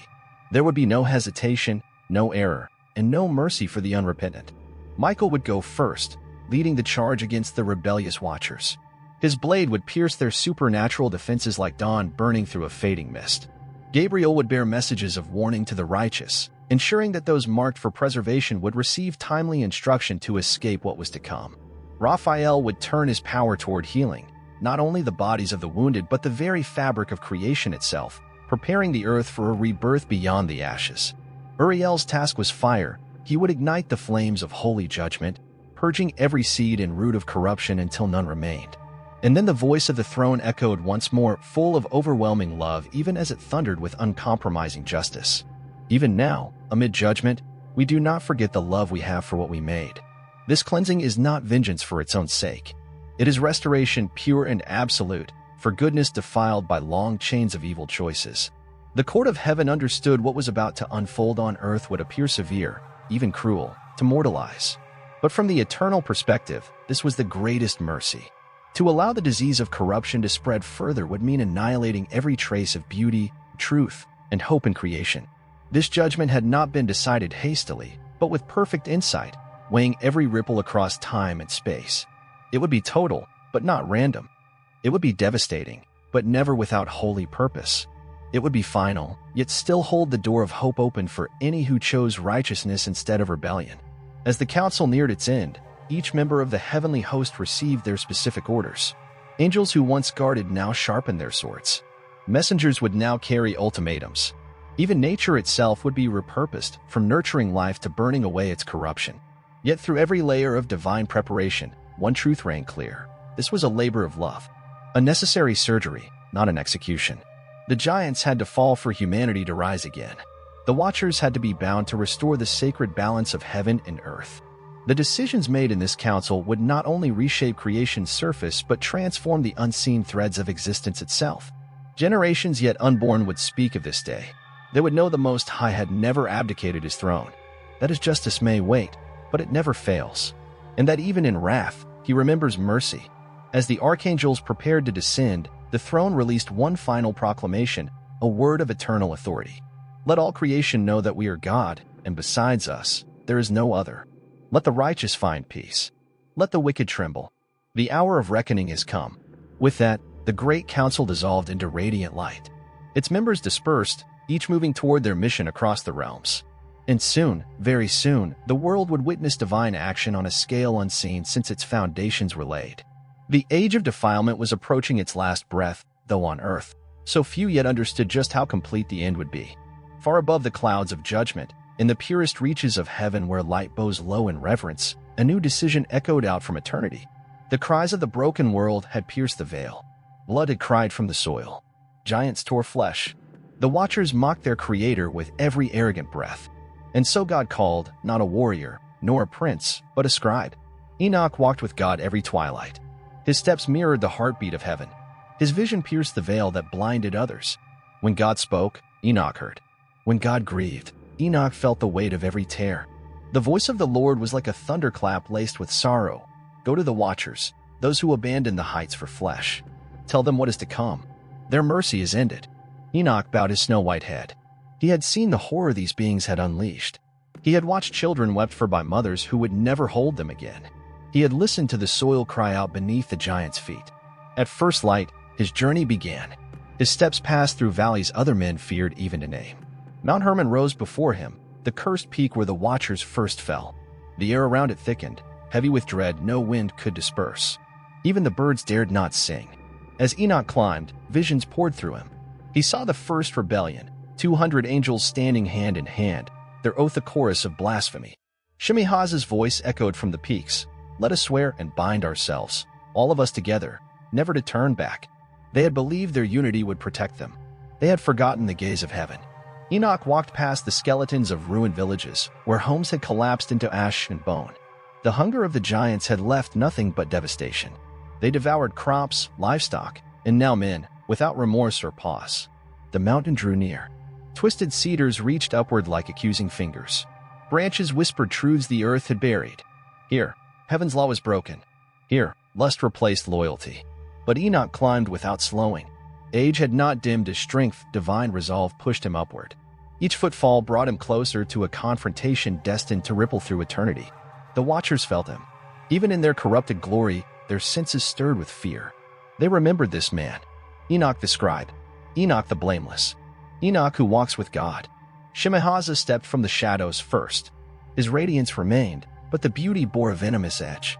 Wings of copper caught the rising light. Eyes that once mirrored heaven now glowed with hunger. Enoch, he called, his voice still laced with divine resonance, now warped into dissonance. Why do you climb this mountain? Why does the righteous come among the fallen? One by one, the others emerged.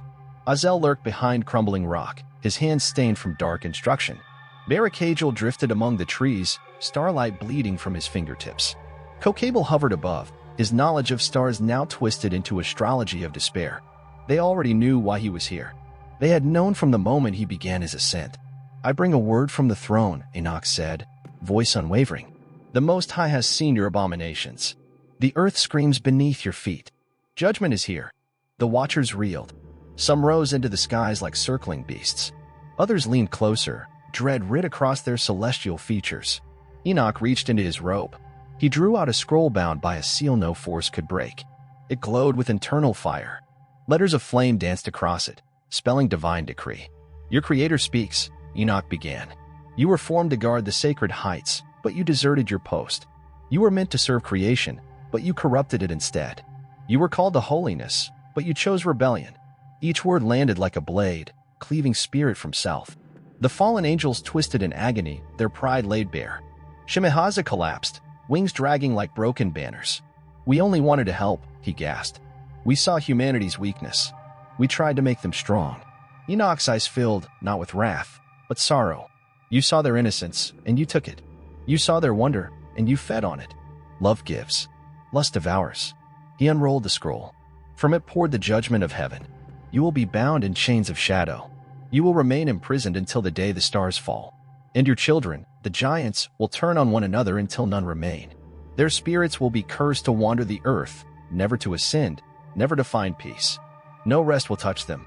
No comfort will reach them. Lightning slices across the heavens. Thunder rolls like divine drums across the mountaintops. Even the stones beneath their feet seem to shudder beneath the weight of heaven's decree. The Watchers' anguished cries echo through every valley, leaving a sound that will stain the memory of these hills for generations. But the sentence has only just begun. This is the judgment of Enoch and the giants. The giants sense his presence long before mortal eyes could ever glimpse him. Their supernatural lineage sharpens their awareness far beyond human understanding. They smell righteousness on the wind the way others detect the coming of rain or fire. They taste the judgment in the very air that surrounds them. From the heights of Mount Hermon, Enoch descends, cloaked not in cloth but in heaven's invisible flame. His mission is not limited to the fallen watchers alone. The corrupted offspring must also stand trial. The giants, beings of terrifying might who cast shadows over cities, must be told that even their immense power is no match for the will of the Creator. The first giant Enoch meets stands like a sentinel before a settlement of trembling humans. Og rises 30 cubits into the sky, his shadow covering entire homes in darkness. His armor gleams like polished bronze beneath a cursed sun. The spear in his hand could shatter castle walls as if they were made of clay. At the sound of his approaching steps, seasoned warriors scatter like leaves in a storm. Yet when Og lays eyes on the small white-bearded man walking steadily toward him, something ancient and dreadful awakens in his blood. "Old man," Og growls, his voice rolling like distant thunder, "turn back. This land belongs to the sons of the Watchers. Mortals who step here bring tribute, or they bring death." But Enoch does not pause. His stride does not falter. His gaze pierces the giant's face with unwavering calm. "I bring no tribute but truth," he replies. "I offer no gift but warning." Og laughs, a terrible, booming sound that rattles the trees and sends birds fleeing in panic. "Truth? Warning?" He scoffs. "What can a shriveled man offer to one such as I? I am born of gods. I dine on legions. I crush mountains in my grip." Enoch's voice is quiet but sure. "Your fathers taught you pride," he says. "But they forgot to teach you wisdom." Og's laughter dies mid-thunder. A strange chill snakes through his chest. He has faced dragons and emerged victorious. He has grappled with demons and lived to boast. But this frail old human radiates a presence that unsettles him like nothing else. Enoch reaches inside his robe. A scroll appears in his hands, glowing with the fury of heaven. Divine words flicker across its surface like caged starlight. "Your Creator speaks now, child of rebellion," Enoch declares. "Listen and tremble." The scroll unfurls, and words of judgment blaze forth in living flame. Og stumbles backward, as though struck by invisible hands. All his strength means nothing against the weight of what he hears. "Your days are numbered," Enoch proclaims. "Your might will fail you. Your hunger will consume you. Brother shall rise against brother. Blood will flood the land like rivers in spring. Not one of your kind will enter the world that rises after the cleansing." Og's enormous fists clench, each capable of crushing granite. "You lie, old man," he roars. "We are eternal. We are born of angels. Death does not know our names." "Death already nests in your heart," Enoch replies. "You gorge on human flesh, yet hunger gnaws at you endlessly. You drain the earth dry, yet your thirst is never satisfied. You walk in violence, but peace forever escapes your reach." The giant lifts his massive spear, its point gleaming like a fallen star. One strike could silence the prophet forever. One blow could erase this irritating voice. But the weapon will not budge. Og grits his teeth and pushes with all his might. Muscles bulge, veins throb, sweat drips, but the spear feels welded to the very ground. "Your strength comes from your fathers," Enoch tells him. "But your fathers now face judgment. Their power drains like water from shattered vessels. Soon, you will stand alone." Terror flickers in Og's eyes. Real terror, not the thrill of battle or the taste of danger, but the icy dread of true powerlessness. Other giants emerge from the shadows. They've heard the disturbance. They expect to see Og triumphant again, towering over a crushed elder. Instead, they find him frozen, paralyzed before a man no taller than their kneecaps. Goliath approaches, the ground trembling beneath his massive strides. Behind him follow Anch, his skin bronze and hair golden. Zuzum, whose eyes blaze like fire. Imi, whose voice can crumble stone. They are the fiercest of their kind, commanders of legions. They've crushed kingdoms and felled kings. What sorcery is this? Goliath demands, his voice brooking no defiance. "Release our brother, old man, or feel our wrath." Enoch turns calmly to face them. He looks tiny against their monstrous forms. Yet something in his stance gives even these titans pause. Power radiates from him, ancient, unshakable. "I bind no one," Enoch replies. "Your brother discovers now the weakness that has always dwelled in his heart. Power born of rebellion cannot stand when truth is spoken." The scroll unfurls farther in Enoch's grasp. Fresh words ignite, too bright for giant eyes to bear. "Your fate is laid bare," he reads. You were born from forbidden seed. Your very breath defies creation's balance. The earth groans beneath your tread. The sky weeps beneath your violence. Heaven cries for justice. Enoch steps forward, sunlight catching the gold in his hair. We didn't choose our birth, he protests. Why should we pay for our father's sins? For a moment, Enoch's face softens. They are monsters, yes, but also victims born into corruption they never asked for. Cursed from your first breath, he says gently, but knowledge brings responsibility. You've seen the suffering you cause. You've drunk the blood of innocence. You had the chance to resist, but you embraced your nature instead. Zuzum's voice cracks with fury. What choice did we have? Humans hate us. Angels abandoned us. We belong to nothing. You took more than survival ever required, Enoch responds. You devour when you could have eaten. You raise when you could have raised. You rule with fear when you might have led with strength. The giants glance at one another. They remember. In the beginning, some tried to coexist. Some sought to protect rather than dominate. But hunger won. Corruption prevailed. It doesn't matter, Goliath growls. We are what we are. If heaven dares to judge, let it come. The sky splits.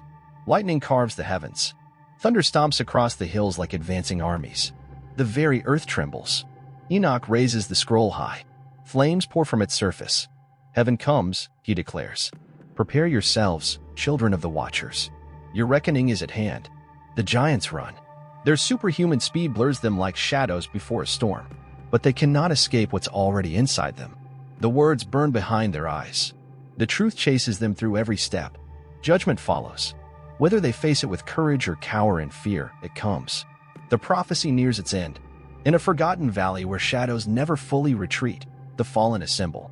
Ancient stones mark the spot where their rebellion was once planned. Here they dared to descend. And here, at last, they come to hear what heaven has decreed. Shemahaza is the first to arrive, his once magnificent form now diminished by the crushing weight of approaching judgment. His copper wings trail behind him like broken banners of a fallen army. The radiant starlight that once crowned his head sputters now, flickering like the last embers of a dying fire. Other watchers follow behind him, a slow procession of the condemned. Azel lurks at the outskirts of the gathering, his teachings of war and vanity having poisoned countless civilizations. Burkle hovers in uncertainty, the power of lightning and storm he once wielded no longer bringing him joy. Kokable turns his gaze to the heavens, but where he once read the stars with awe, now their patterns whisper only of doom. Hinami wrings his hands in silent torment, his gift of language corrupted into instruments of blasphemy. 200 fallen angels gather like scavengers before a battlefield soaked in blood. In the center of this circle stands Enoch. In his weathered hands glows the scroll of judgment, pulsing with a holy light that casts long shadows across the damned. Divine authority radiates from his body in waves, causing the mighty to tremble where they stand. Heaven's power flows through him like molten fire.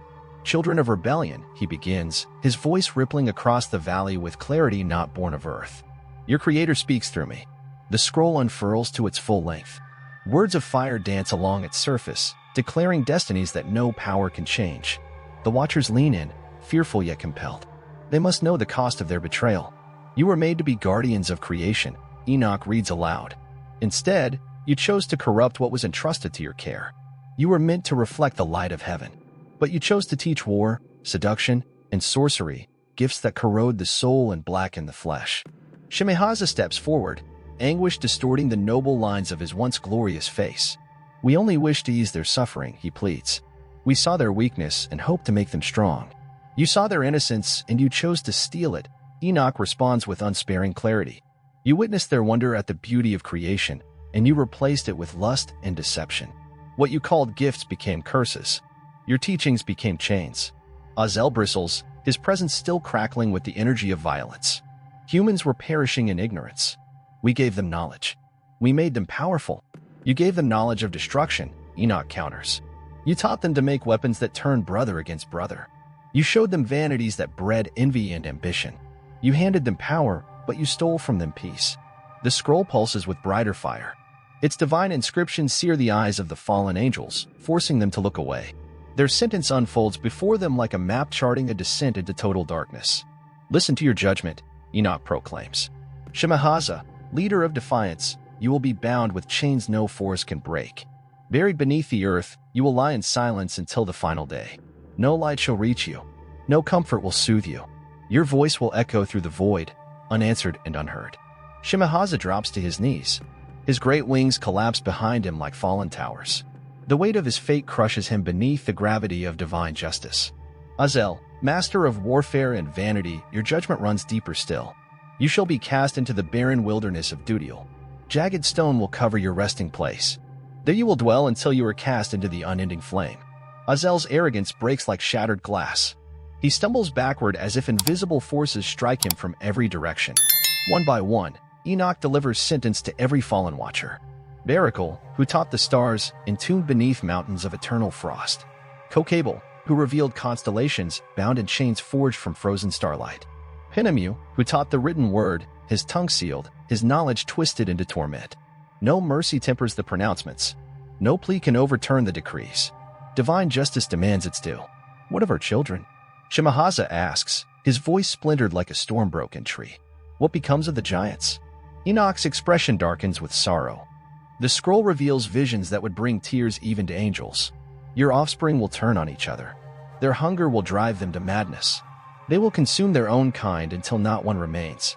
The earth will drink their blood like thirsty soil. A wail rises from the watchers. Despite all their wickedness, they love their monstrous children.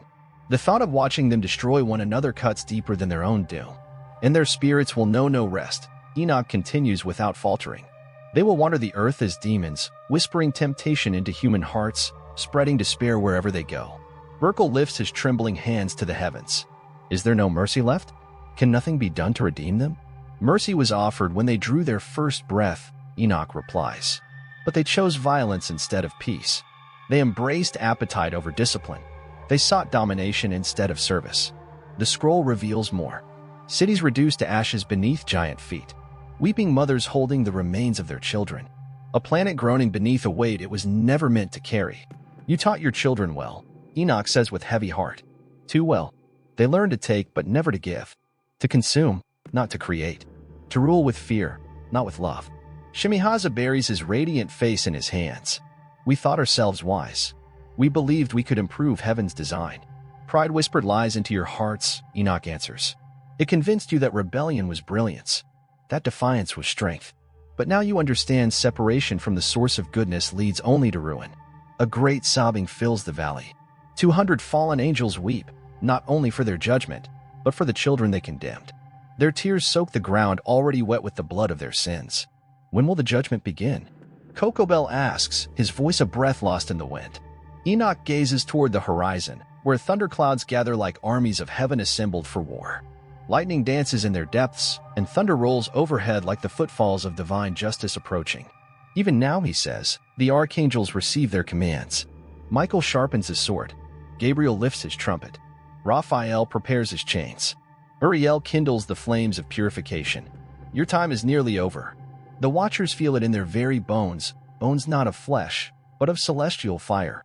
Their strength trickles away like water leaking from shattered vessels.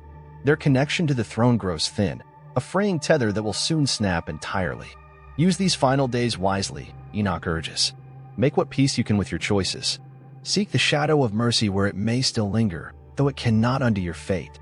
Some fall to the ground, weeping for forgiveness they know is out of reach. Others rage into the heavens, cursing the one who made them. A few stand paralyzed, stunned by the weight of inevitable justice. But it makes no difference. Judgment does not pause for emotion. The prophecy has been declared. The sentence has been sealed. Now comes the execution of heaven's perfect decree. The watchers scatter like a ship torn to splinters in a raging storm. They flee across the earth, desperately searching for places judgment cannot reach. But no corner of creation offers shelter. No throne or altar can reverse their sentence. Shimahasa wanders the heights of Mount Hermon, a phantom pacing the crypt of his own legacy. His copper wings drag behind him, carving trenches in the sacred stone. Once he commanded 200 angels in harmony and purpose. Now he cannot even govern the weight of his regret. Leadership crushes him beneath the burden of consequence. Every twisted human soul bears his fingerprint. Every monstrous deed of the giants flows directly from his oath. He was the voice that convinced others to rebel. His was the oath that sealed their doom. I thought I was freeing them, he murmurs to the wind. I thought I was giving them choice. But the wind does not answer. It carries only the distant screams of those slain, and the closer shrieks of his children devouring the world. The giants rampage without end, unable to restrain themselves. The corruption etched in their essence is too deep to unwind. In a cave once filled with the clang of hammers and the glow of forges, Azel crouches in darkness. Weapons litter the floor, blood-caked swords, spearheads dulled from slaughter, shields dinted from endless wars. His legacy lies around him, a graveyard of knowledge turned to murder. He remembers his first human student, a boy named Cain. Burning with jealousy, trembling with wrath, Azel showed him how to shape metal into a blade. He taught him where to strike. And when the boy hesitated, Azel whispered, "You have the right. Take what should be yours." That first murder birthed an endless lineage of violence. Now war flows like wildfire across the globe. Nations rise and collapse in an unending loop of bloodshed. His teachings echo like curses renewed in each generation. The cave walls, once reflecting divine brilliance, now show only a twisted monster. Azel's eyes burn with hunger. His hands drip with the blood of innocence. His heart pulses only with pride and bottomless appetite. Far above, Barakul glides through storm clouds. The sky, once his canvas, now hisses with irony. Each bolt of lightning reminds him of heaven's raw fury. Each thunderclap beats like the approaching drums of his own execution. Below, human cities glimmer. Their lights sparkle like stars fallen to earth. In those cities, astrologers study the heavens using knowledge he once gave freely. They read planetary alignments to guide kings and con men. They build fortunes and betray trust, all in the name of cosmic wisdom. He watches as lovers betray each other based on flawed readings. As rulers wage war on the timing of constellations, his gift has become a compass for cruelty. "I showed them the beauty of the stars," he whispers into the sky. "I wanted them to understand their place in creation." Instead, they worship the stars, not their maker. They sacrifice to planets, build temples to heavenly bodies that never asked for devotion. Knowledge was supposed to bring humility. Instead, it bred arrogance. They use his teachings to rule, to control, to justify oppression. On a distant peak, Kokabel studies the constellations through the lens of an ancient observatory. The stars wheel above in silence, their light cold and distant. Each constellation now reminds him of failure. Each orbit another step toward a fate he can no longer delay. He remembers when he first spoke the names of the stars to wide-eyed humans. How they gasped when he showed them that they were part of something greater. How he told them, "You are made of the same forces that guide the stars." But wonder turned to idolatry. Connection turned to corruption. They no longer saw the heavens as a reflection of God, but as gods themselves. They built altars to Jupiter and Mars. They shed blood in Saturn's name. They claimed the right to rule by the position of Venus.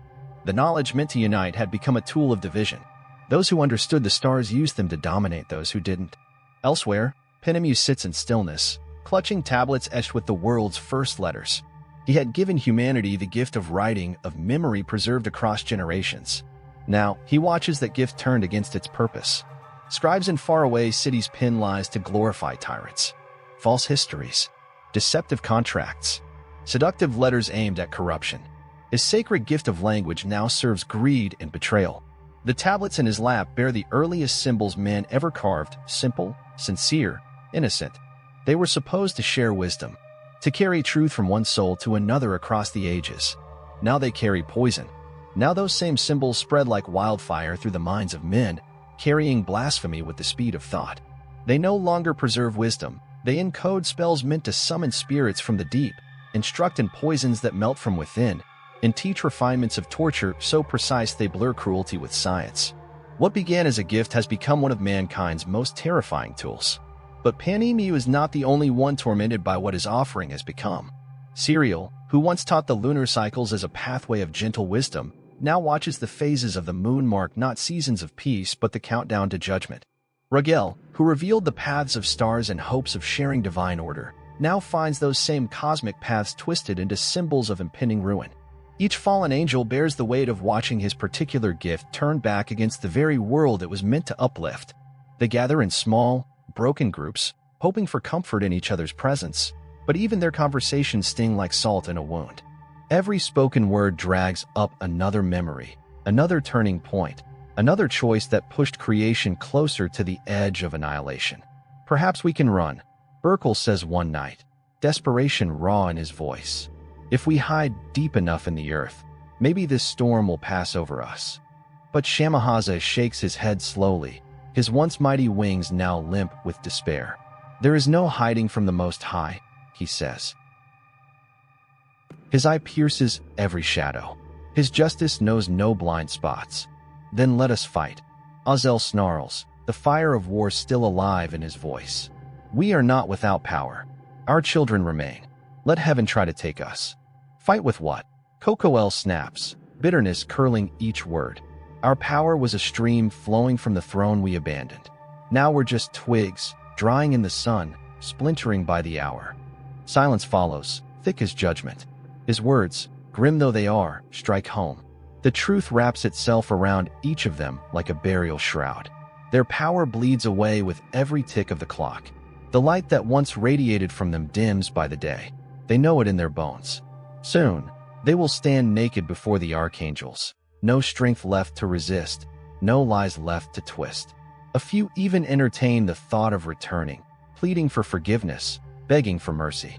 But they know better. Their rebellion ran too deep.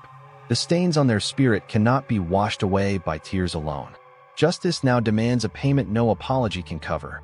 Others contemplate dragging humanity into the abyss with them. If they must fall, why not burn the garden to the ground? But even vengeance leaves a bitter taste now. It would be one more crime added to the mountain of guilt already breaking their backs. Some just sit quietly. No weeping, no rage. Just silence. A grim acceptance that this is the end they chose, step by step, act by act. And now, they must walk it out to its terminal conclusion. The sun continues to rise. The nights stretch longer. Each passing day pulls them closer to their appointed hour. Time becomes the executioner, merciless and unrelenting. And while the angels reckon with eternity, the giants below rampage on, oblivious to their father's fate crashing down like thunder from a distant range.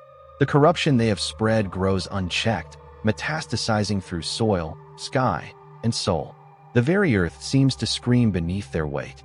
But change, long deferred, no longer waits on permission. Heaven stirs. The archangels receive their marching orders. Judgment readies to move like flame through dry fields. The reign of the Watchers teeters at the brink. And the giants?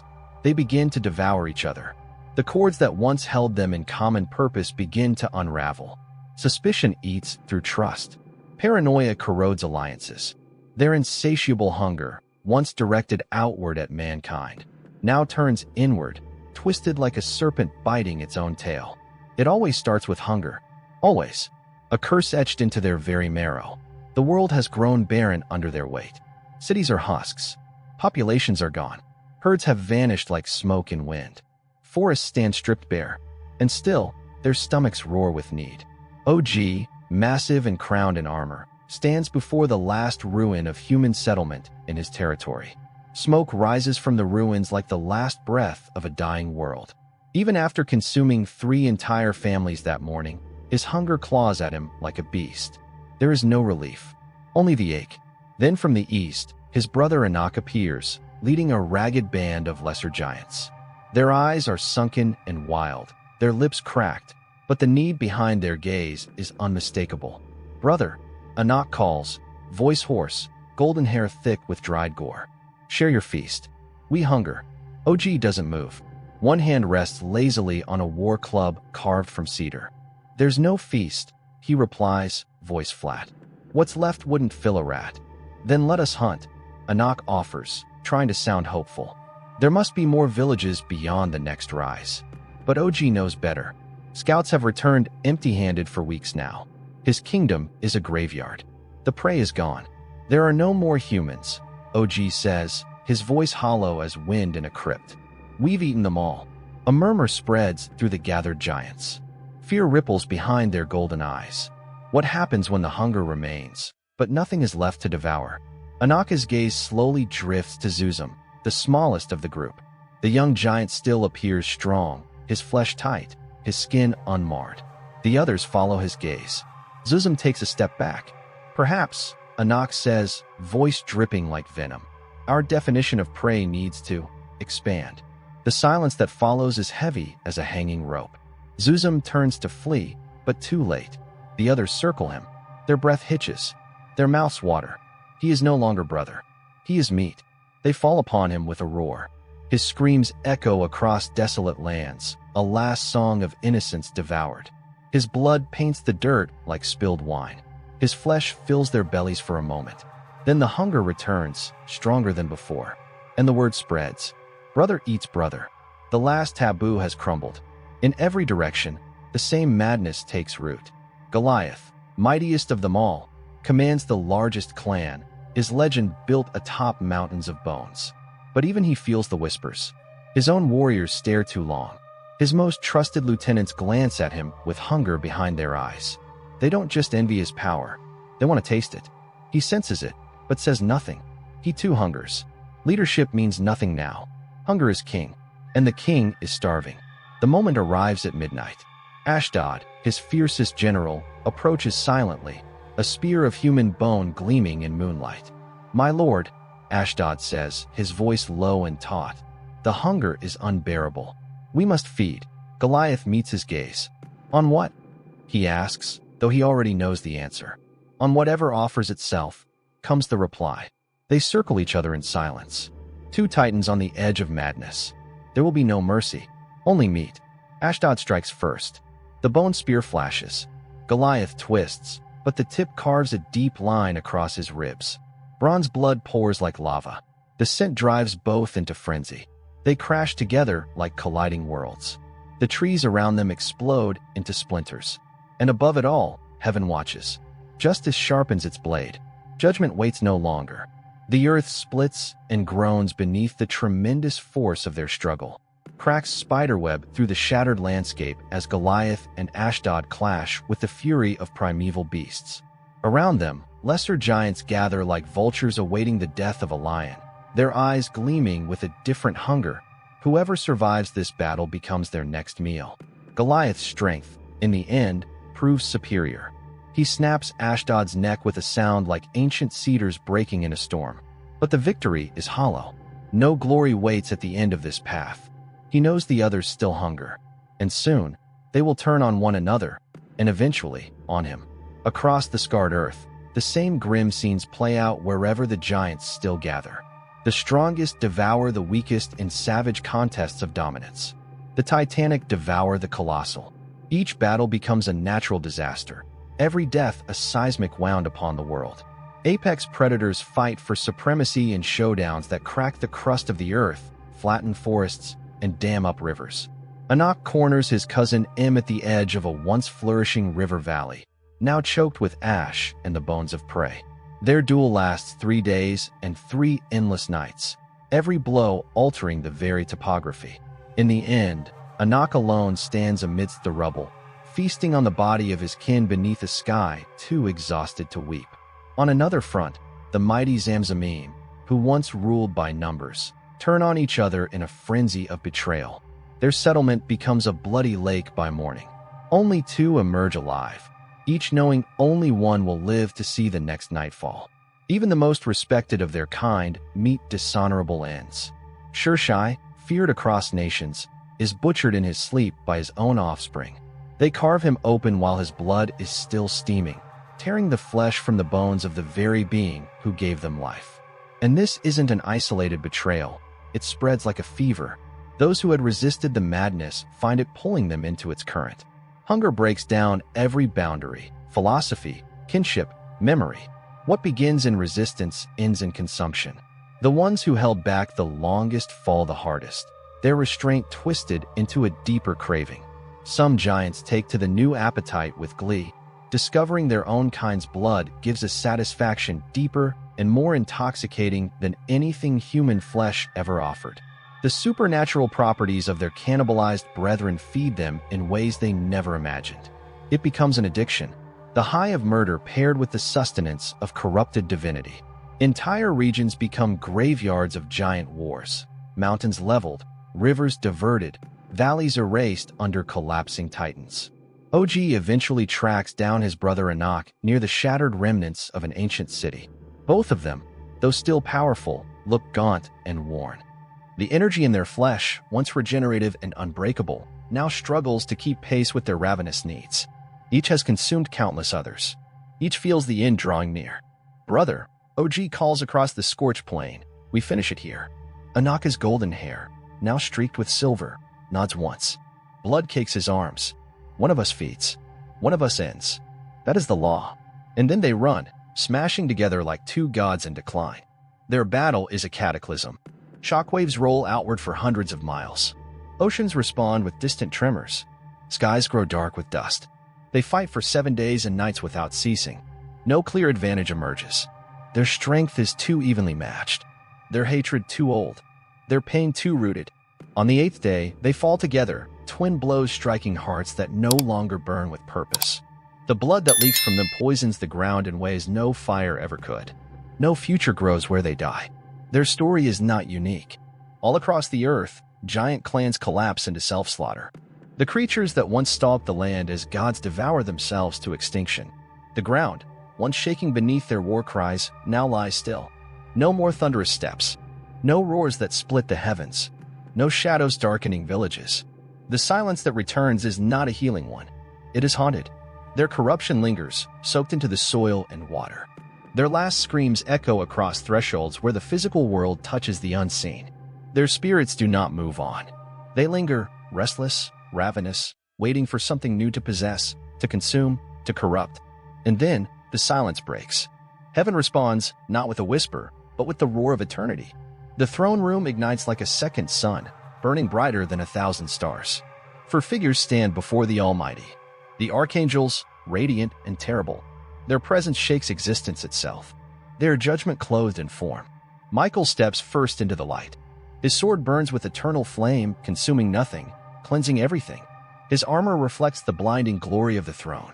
Behind him, wings of radiant force unfurl like banners announcing war. His voice is a thunder no rebellion can drown. Lord of hosts, he declares, your will be done. Gabriel follows.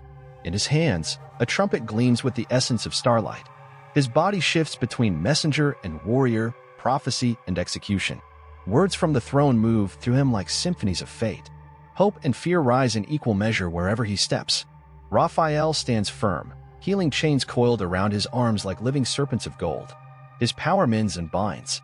He will restore balance not by peace, but by removal. Healers cannot flinch when amputation is necessary.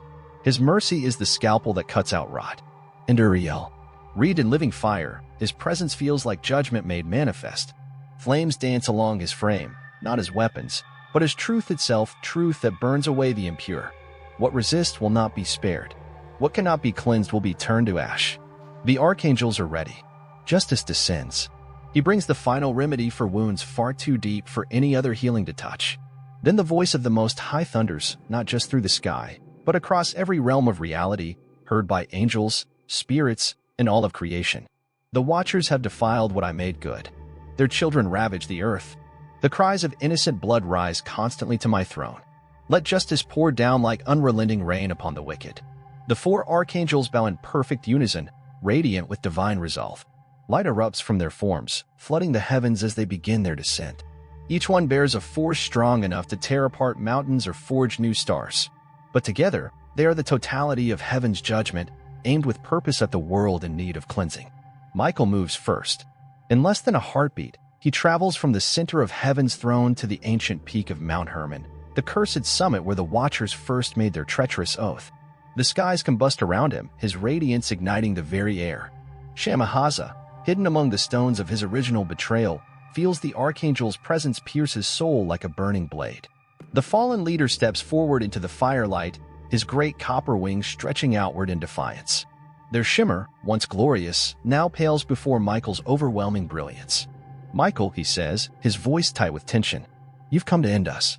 Michael does not hesitate. I've come to carry out what justice demands. His sword appears in his grip, flames dancing along its edge, each flicker a sentence passed. Your rebellion ends today. There was once friendship between them, before the fall. Michael remembers Shamahaza's voice in the sacred choir, remembers shared missions, shared reverence before the throne. But no bond remains untouched by corruption, and divine justice will not yield to sentimental memory. Without warning, Shamahaza lunges. He throws every remaining ounce of his supernatural power into a final, desperate strike strong enough to level mountains. But Michael meets the attack with effortless precision. His blade flashes once. The clash splits the sky. In seconds, it's over. Shamahaza crashes to the ground, bound in chains of living light that scorch but do not consume. Your imprisonment begins, Michael declares, voice ringing with judgment. You will dwell beneath the earth in silence until the final day. The rocks open wide beneath him like a maw. Shamahaza is swallowed into darkness. His cry fades into the void. The first of the fallen is gone. Then Gabriel raises his trumpet to the heavens. Its notes echo not just across the earth, but through every layer of reality. Each watcher hears their name embedded in the melody, each one called to account. Burkle, once master of the storms, attempts to escape into the clouds, but lightning itself betrays him. Bolts of celestial fire coil into shackles, dragging him from the skies. He falls like a broken comet. Kokable hides among constellations, hoping to vanish into the stars he once taught humanity to revere. But the heavens reject him. Solar winds drive him downward, where Gabriel binds him in strands of frozen starlight. Panemu, in desperation, burns his scrolls, hoping to erase the record of his crimes. But his teachings live on in every deceitful scribe. Gabriel's next blast scatters his sanctuary to ash. One by one, each watcher is found, overtaken, and restrained. Each punishment matches the crime. Raphael arrives not with sword or trumpet, but with chains that heal through binding. His touch appears gentle, yet it cannot be resisted. He seeks out those who distorted healing, those who perverted compassion into control. Serial, teacher of lunar worship, is captured by silvery bands that wax and wane with the phases of the moon. Rugal, who charted the stars for fortune-telling and manipulation, finds those same paths now guiding him straight into his divine confinement. The very knowledge that corrupted others now cages its originators. Uriel descends last, but his arrival is fire. He brings heaven's final cleansing to what remains. The surviving giants, feral and broken after their cannibalistic wars, band together in desperation. OG leads a desperate charge, a last howl of defiance. Once, the roar of these titans shook nations. Now, it is swallowed by flame. Uriel's fire washes over them, not as mere destruction, but purification in its most absolute form. Their corrupted flesh, unnatural since conception, cannot withstand the presence of perfect light. They are reduced to ash. Some try to cry out for mercy in their final seconds, pleading for grace they never extended to others. But the moment for repentance has passed. Their words vanish into the flames. Justice is neither hasty nor forgetful. It comes when it is due, and it comes now. Uriel's fire continues beyond the giants' bodies. It consumes their monuments, their weapons, the empires built in their honor. Their footprints are erased. Even the stone forgets them. Yet their spirits do not perish. The giants' supernatural essence endures beyond physical death, twisted now into spirits of unrest. They become wandering demons, tormented shadows of their former selves, cursed with eternal hunger. Though their reign in flesh is over, their whispers will still haunt the hearts of men until the final reckoning. When the sun sets that day, it shines over a world forever changed. The archangels have done their work. Every watcher lies bound. Every giant has fallen. The cancer is excised, but the wounds remain. The very soil bleeds. The foundations of humanity lie in ruin. And though the agents of corruption are gone, healing will take generations. The story is not over. Knowledge once corrupted and innocence once lost cannot be restored with ease. Though the cleansing brings resolution to the immediate crisis, it cannot reverse the scars carved deep into the fabric of creation. Yet justice, long delayed, has at last been served. The rebellion that once threatened to unravel the very structure of existence has been utterly crushed. Order, wounded but not destroyed, begins to pulse again through the shattered veins of the world. The age of the Watchers ends, their chapter sealed. The time of the giants recedes into shadow, remembered only in legend and dread. Creation braces itself for a divine restart, a holy renewal shielded by heavenly decree. And still, one final act of purification must unfold. The contamination runs too deep for partial remedy. Only total renewal will suffice. The earth itself must be cleansed, not partially, but completely. The flood draws near, like dawn emerging after the longest, blackest night. Far from the lands of men, the desert of Dudiel stretches in every direction, barren, blistering, merciless. No rain visits its cracked bones. Rocky spines jut through sands like remnants of shattered titans. The wind whispers nothing but illusions, its voice dry with lies. Here, in this forsaken wasteland, where even scorpions struggle to cling to life, heaven prepares the most dreadful of prisons. From above descends Raphael, the angel of healing, now wielding the opposite of his customary grace. The chains he brings flash with a light like captured lightning, not to mend, but to bind. His face shows no joy, yet no hesitation either. For justice, however painful, must proceed. Azazel, the ancient teacher of warfare, senses his coming from many leagues away. His corrupted blood stirs with a hunger for battle, an instinct older than any mortal nation. Around him lie the weapons of his own making, blades forged to slice through stone, spears that never err, shields that once repelled weapons crafted by gods. But these tools, mighty as they are, bring him no comfort. For he stands against Raphael, the healer whose strength flows straight from the throne of the Most High. And no weapon shaped by rebellion can pierce the authority granted by divine hand. Still, Azazel will not yield without resistance. He has sown warfare among humanity for ages uncounted. He has taught them how to kill efficiently, how to torment skillfully, how to destroy entire civilizations with tools and tactics birthed in his mind. If this is his end, then he will demonstrate the legacy he's left across the ages.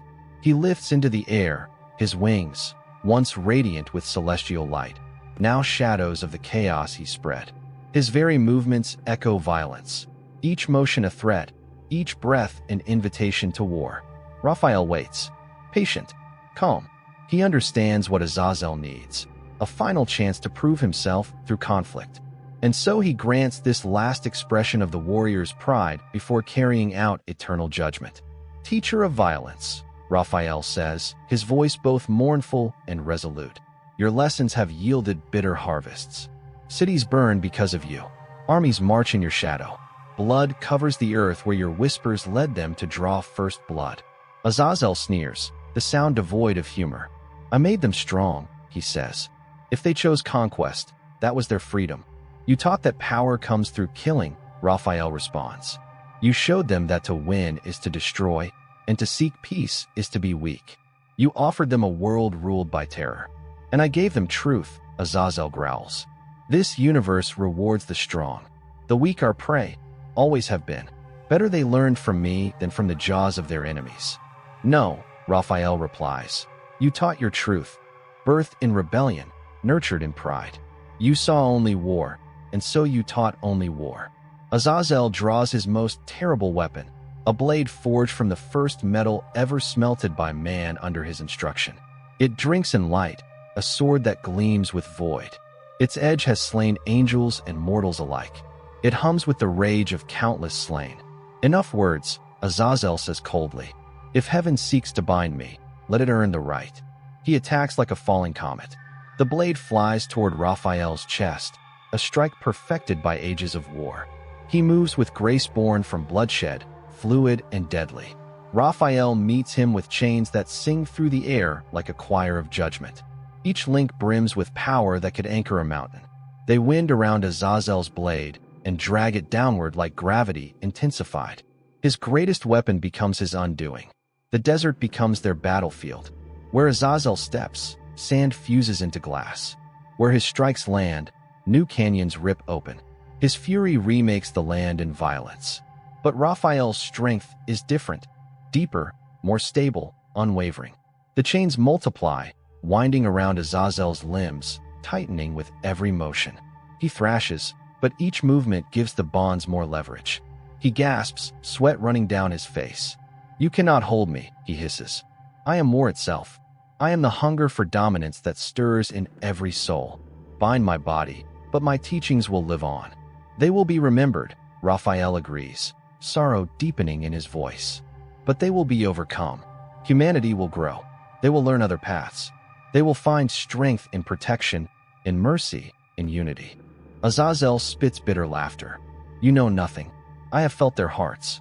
They crave power. They worship it. Some do, Raphael admits.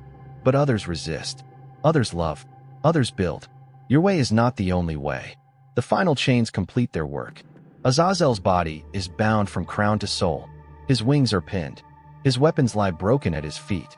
He, the master of warfare, stands defeated by the angel of healing. Raphael raises his arms.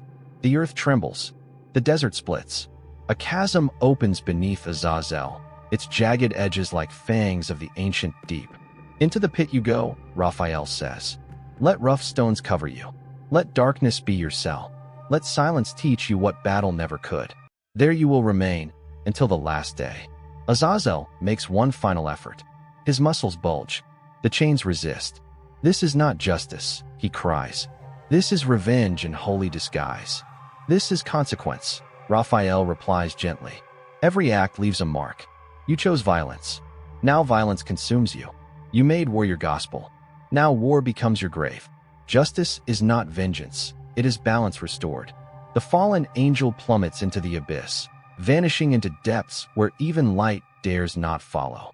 His radiant form is swallowed by shadow as the jagged stones seal above him like the closing of a wound. His final cries echo upward, distant and fading, until silence claims them completely. Raphael raises his hand, and the desert floor begins to knit itself shut. Sand pours back into place like golden water, flowing over the scar that had opened to consume the corrupter of nations. In mere moments, the wasteland appears untouched, sun-scorched, windswept, and empty once again. But beneath that stillness, something stirs in agony, bound forever in the depths. Azazel finds no rest in his prison.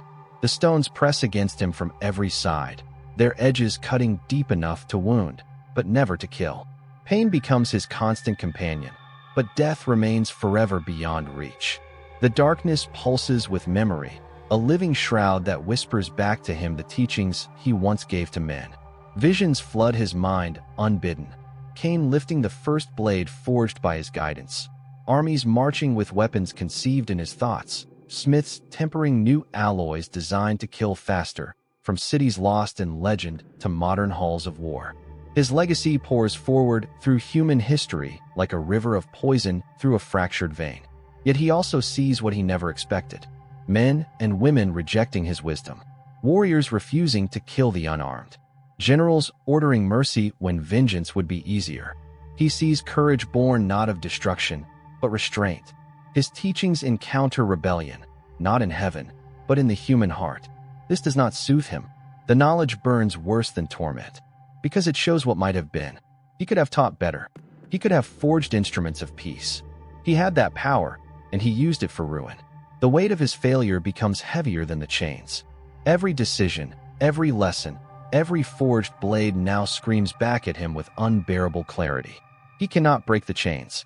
And worse, he cannot escape the echo of what he chose. Above him, the wind continues to moan across the desert. Sand dunes shift in silent procession, ancient and ceaseless. The sun traces its arc, indifferent to the agony buried far below. Creation moves on, while corruption festers in forgotten depths. Azazel's binding is absolute. He will teach no more. No more will he whisper temptation into a soldier's ear. No more will he fan the flames of conquest with doctrine dressed as wisdom. The angel who once taught men to kill is now silenced beneath the world he wounded. But his is not the only chain. Far beneath Mount Hermon, where the earth's bones anchor its towering weight, a second prison waits. A chamber carved in eternity, deeper than light, older than time. It is a place fashioned for one purpose, to bind the architect of celestial betrayal. Michael descends through tunnels that open only to him. Stone parts at his passing, then seals shut in silence behind. His radiant presence casts the first light these corridors have ever known. Etched upon the walls are symbols older than stars, warnings and prophecies engraved before the dawn of man. Behind him follows Shemahaza, wrapped in chains forged of burning holiness. The weight of the rebellion hangs from every link that binds him. He moves like a ghost in a nightmare, his once mighty wings dragging along the narrow passage.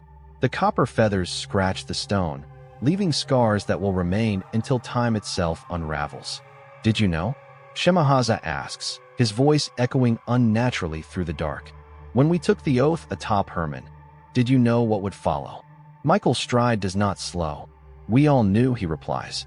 Free will does not only offer the path to glory, it offers the path to ruin. And you chose ruin. But the humans, Shemahaza insists, they were pure when we found them. Their corruption, that was our doing. They chose it, Michael answers. You tempted. They yielded. That is the nature of choice. It works both ways. The tunnel opens into a vast chamber at the heart of the mountain. Chains hang from the ceiling like frozen lightning, humming with divine energy. Each one could bind a god. Together, They form a lattice of judgment strong enough to hold the stars in place. In the chamber's center, a massive pillar of obsidian rises. Its surface absorbs the archangel's light, swallowing it like a grave. Iron rings gleam in regular intervals, waiting, patient, inevitable. This is Shemahazu's tomb. He stares at the structure that will hold him for the rest of existence. Dread overtakes him, not fear of pain, but fear of eternity. How long, he whispers. Until the day of final judgment, Michael says. When all creation stands before the throne. When every deed meets its reckoning. And then comes the fire that does not die. Then comes the second death, from which none return. This imprisonment is mercy compared to what follows. Shemahaza closes his eyes. He remembers when pride first whispered that obedience was beneath him. He remembers the thrill of rebellion, the illusion of freedom. Now it all tastes like ash. I thought I was liberating myself, he says quietly. I thought independence was greater than obedience. You were always free, Michael says softly. Freedom means the power to choose love, to choose service. You chose neither. The chains move. They descend like serpents, wrapping his limbs in sacred order. Each link locks into place with the sound of a verdict. Shemahaza does not resist. What would be the point? His strength is gone, and even if it were not, he knows these bonds were crafted for him before the world began. He steps forward as the chains guide him. The rings open in perfect timing. His arms are drawn outward in a cruciform pose. His feet lock into grooves in the stone. His wings fold against the pillar, pressed flat beneath searing bands. There is no movement left to him. Only memory. Only consequence. Will anyone remember? Shemahaza's voice trembles as the final links lock into place, the chains binding him in a posture of eternal surrender. Will anyone recall what we tried to do? Michael answers without hesitation. They will remember the destruction you unleashed. They will remember the giants who trampled cities and feasted on the innocent. They will remember the forbidden knowledge that twisted purity into corruption. Your legacy will endure, but only as a solemn warning to those who come after. A reminder of what happens when pride turns love into control and purpose into ruin. Michael's tone softens, touched by the weight of memory. You loved your children. That love was real, though warped by selfishness. You wished to elevate mankind, but your methods brought suffering, not salvation. Those desires sprang from the goodness you once possessed, before rebellion turned them into poison. The words land like stones in Shemahaza's chest. Good intentions led to unbearable consequences. Love became possession. Compassion became arrogance. I remember heaven, he whispers. I remember standing before the throne without shame. I remember singing with the host in unbroken harmony. Can that angel be redeemed? Michael answers gently, but firmly. That angel ceased to exist the moment you chose defiance. Redemption was offered in your first moment of doubt. It was there when you stood atop Mount Hermon, oath heavy on your tongue. It remained until the day you took human wives and unveiled secrets meant for heaven alone. But now comes justice, pure and absolute. The last of the bindings tighten. Shemahaza hangs suspended against the dark monolith, locked in a stance that mirrors crucifixion. The metal that secures him will not rust. The stone to which he is bound will outlast stars. He, who led others into slavery, now endures the perfect sentence of eternal captivity. Michael turns away. His task is complete, but the march of justice continues. Countless fallen still await their reckoning. Will you come back? Shemahaza asks, desperation cracking his voice. Will anyone visit me? Michael doesn't look back. No, isolation is part of your punishment. You rejected heaven's fellowship. Now you will know true separation, deep and unending. With that, the archangel vanishes upward, his glow fading until it becomes a memory. Darkness flows back in like floodwater. Silence surrounds Shemahaza more thoroughly than any chain. Alone, he begins to understand the depths of what he has lost. The physical restraints are severe, but it is memory that torments him most. The past replays in relentless clarity. He sees the woman who first captured his gaze, whose beauty promised something divine. He sees the moment he chose to cross the line, convincing himself it was love.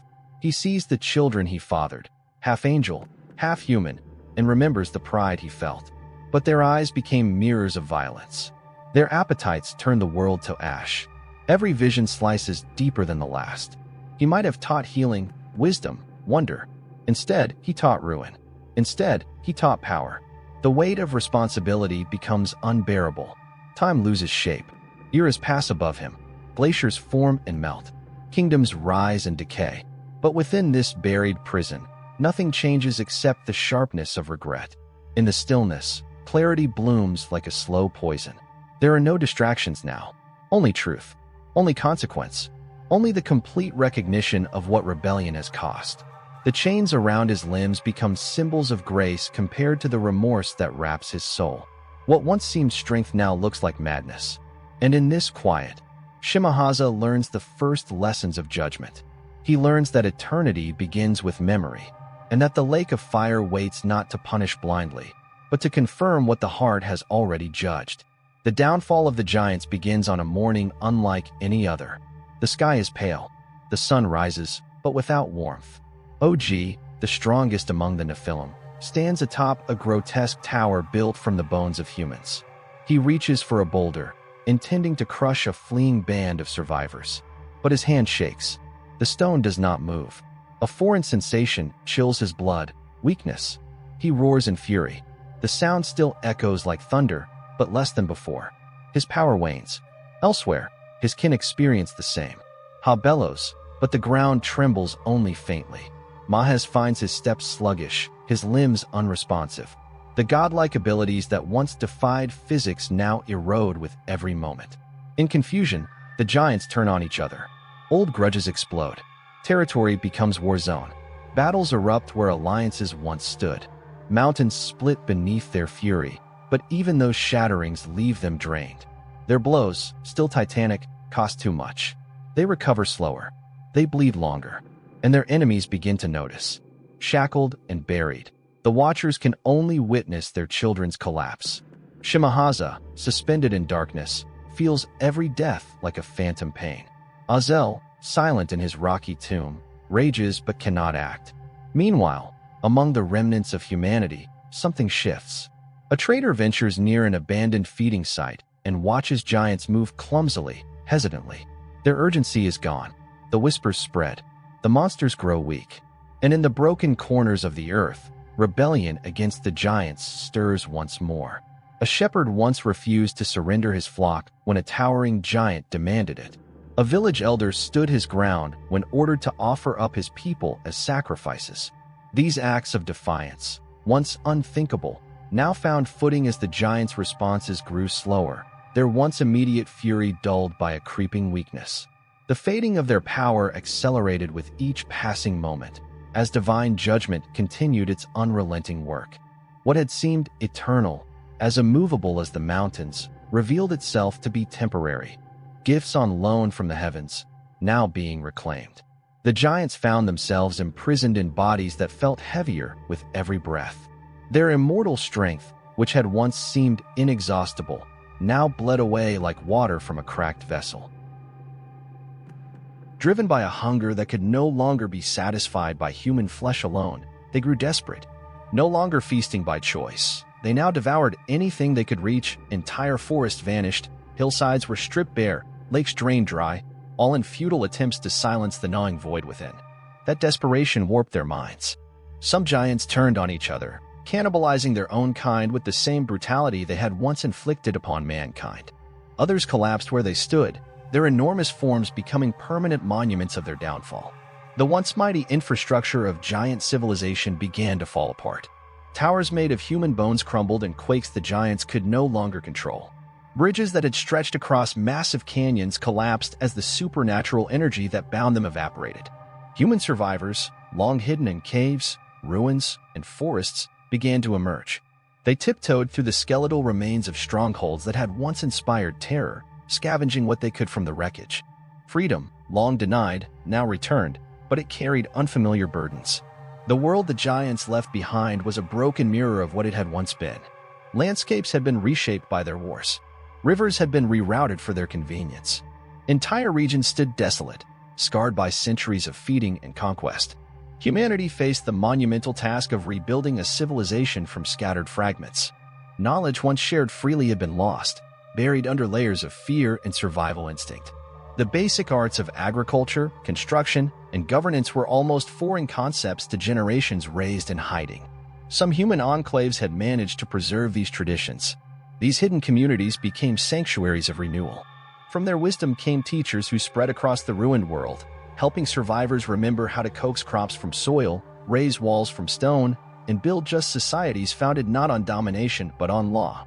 As communities rebuilt, they encountered remnants of the Watcher's forbidden gifts, tools, and weapons with supernatural power. But with these gifts came curses. Swords that never dulled drew vitality from the user. Armor that deflected any strike often became prisons for the body within. Recognizing the cost, many abandoned these technologies. They melted down enchanted weapons to forge humble plows and spades. They dismantled temples and towers built with giant knowledge and rebuilt in human scale, with materials they could trust and understand. Trade routes reopened. Markets blossomed in fields once soaked in blood. Art and language, long suppressed, came roaring back. Words tied to the era of the giants were deliberately erased from the lexicon. New words were coined to describe renewal and survival. Songs filled with sorrow and pride echoed in gathering places. Religion, long dormant, experienced a renaissance. People built temples from the bones and rubble of fallen titans. They rededicated themselves to the Most High, whose intervention had shattered the age of monsters. Still, progress was slow. Generations of accumulated wisdom had vanished during the giants' reign. Simple engineering, irrigation, and collective leadership had to be rediscovered. Giants lingered between myth and memory. Their enormous corpses, dotting the land like fallen gods, inspired both awe and dread. Some brave souls built monuments from their remains, honoring the memory of what corruption had cost. Others avoided the places altogether, allowing grass and vine to cover over the horror. Art rose as a salve for collective trauma. Painters depicted the terrifying majesty of giants and the fragile resilience of humanity. Sculptors chiseled hope from stone. The fall of the giants was not merely a military collapse, it was the failure of a philosophy rooted in raw strength and bottomless appetite. For all their might, the Titans had lacked the one thing that truly sustained life: alignment with the divine purpose. As human settlements reformed into cities and villages, new systems of governance emerged. Leaders served the people, not the other way around. Laws were etched in clay and stone, not to empower the powerful, but to protect the vulnerable. Yet even in victory, the wise saw shadows. The corruption that had enabled the giants had not been completely eradicated. Seeds of that old evil remained, buried in the soul of humankind, waiting for the right moment to sprout anew. The age of giants was over, but the world was still wounded. Rebuilding would take lifetimes. Healing would take even longer. In a quiet valley untouched by the horrors of past ages, Noah worked his fields beneath a sky untouched by judgment. Morning dew blessed his crops, and the soil yielded joyfully beneath his plow. Each furrow honored the rhythms of a creation still in harmony. The vineyard he tended produced grapes that tasted of grace. When friends gathered to drink his wine, songs filled the air, echoing with memories of a goodness not entirely lost. Noah preserved a sanctuary, an echo of Eden, a fragment of unspoiled earth. His wife, Naamah, moved through their garden like a prayer made flesh, her every step a blessing. Their sons Shem, Ham, and Japheth grew strong under their father's quiet strength. Shem had a gift with animals, who approached him without fear. Ham's hands turned even dry soil fertile. Japheth shaped tools with such grace that function became art. Together, the family kept faith alive, weaving their days into a living tradition that honored the wisdom of those who walked with God before the fall. Each morning in Noah's home began with quiet prayers lifted to the Most High, and each evening closed with words of thanksgiving for the blessings that sustained them. Their lives moved in harmony with the rhythms that had guided righteous households since the world's earliest days. Yet beneath Noah's gentle presence lay a burden that even the peace of his sanctuary could not erase. Prophetic visions troubled his sleep and cast a shadow across his days. He saw the darkness spreading like ink through water, corruption advancing across the earth, unimpeded, even after the fall of the giants. The cleansing of creation was not yet finished. One evening, everything changed. As stars pierced a sky that seemed closer than ever, Noah walked alone through his vineyard. The air felt charged, heavy with a stillness that quieted even the insects. All creation seemed to hold its breath. Then came the voice, not in thunder or flame, but as a whisper that filled the entire valley with unmistakable presence. Noah knew that voice. It was the same that once spoke light into being. Noah, it called, his name sounding like music written before time. Servant of righteousness, keeper of the ancient ways. Noah fell to his knees among the vines, their leaves brushing his shoulders like rustling prayers. "I am here, Lord," he answered, his voice trembling. "Your servant listens." The voice, filled with sorrow and certainty, continued, "The earth has grown corrupt beyond healing. Violence fills the hearts of men. Every thought, every imagination is evil all the time." Noah's vision expanded. He saw cities steeped in the forbidden arts taught by the Watchers. He witnessed rituals tearing open gateways to forbidden realms. He saw cruelty paraded as normal. "The giants have fallen," the voice said, "but their corruption lingers. It spreads through human hearts like poison in the blood. Soon, even this place will not be spared." Noah bowed his head. He knew then that his sanctuary, too, would be swallowed unless something greater intervened. "What would you have me do, Lord?" he asked, already sensing the weight of the answer. "I will destroy all flesh," came the reply, heavy with divine sorrow. "I will cover the earth with waters deeper than the highest mountain. Nothing that breathes will survive except what I preserve through you." The magnitude of the calling staggered Noah. This would not be judgment on one city or land, but a cleansing of the entire world. Every remnant of corruption, every poisoned inheritance, would be erased by divine flood. Yet even in judgment, grace was present. "But you," the voice said, now warm with mercy, "you have found favor in my eyes. You and your household will be saved. Through you, the world will begin again." The responsibility seemed too vast for any man. Noah would become the bridge between a dying age and one reborn. He would carry the seed of all creation's future. But God would not leave him without instruction. "Build an ark," the voice commanded. "Make it of gopher wood. Cover it inside and out with pitch. Divide it into rooms and levels, according to the pattern I show you." The specifications poured into Noah's mind, dimensions etched by divine will. 300 cubits in length, 50 cubits in breadth, 30 cubits in height. A window to light the interior. A door set into its side. 3 stories tall, the vessel would be unlike anything ever crafted. Less ship than sanctuary, less boat than floating Eden. It would be large enough to house not only Noah's family, but creatures from every corner of creation. "Of every living kind, 2 will come to you," said the voice. "Of clean animals, 7 pairs. Of birds, 7 pairs. You must gather food for all." The logistics were staggering. Noah would need to become caretaker of animals great and small, each with their own needs. The ark would need to sustain life through disaster beyond imagination. But as fear stirred, so too did faith. If the Lord had commanded it, the Lord would make it possible. "When will this happen?" Noah asked. "I give the earth 120 years," said the voice. "Time for repentance, time for warning, time to complete what I've asked. Then the waters will come." A century and more, yet Noah felt it would pass in a breath. He would need to gather materials, find workers, and prepare every detail. The future of the world rested in his obedience. "Go," said the Lord, as his presence began to withdraw. "Begin the work. Be faithful in small things. I will entrust you with greater. Remember, through you, hope survives." As the stars wheeled overhead and silence returned to the valley, Noah remained kneeling among his vines. When he finally stood and walked home, his steps moved with sacred purpose. Tomorrow, he would begin gathering wood for a vessel that would preserve creation.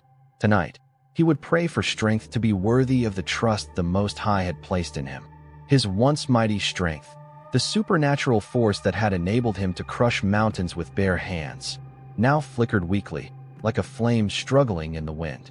When he reached to hurl a boulder at a band of fleeing humans, his fingers could scarcely lift the stone.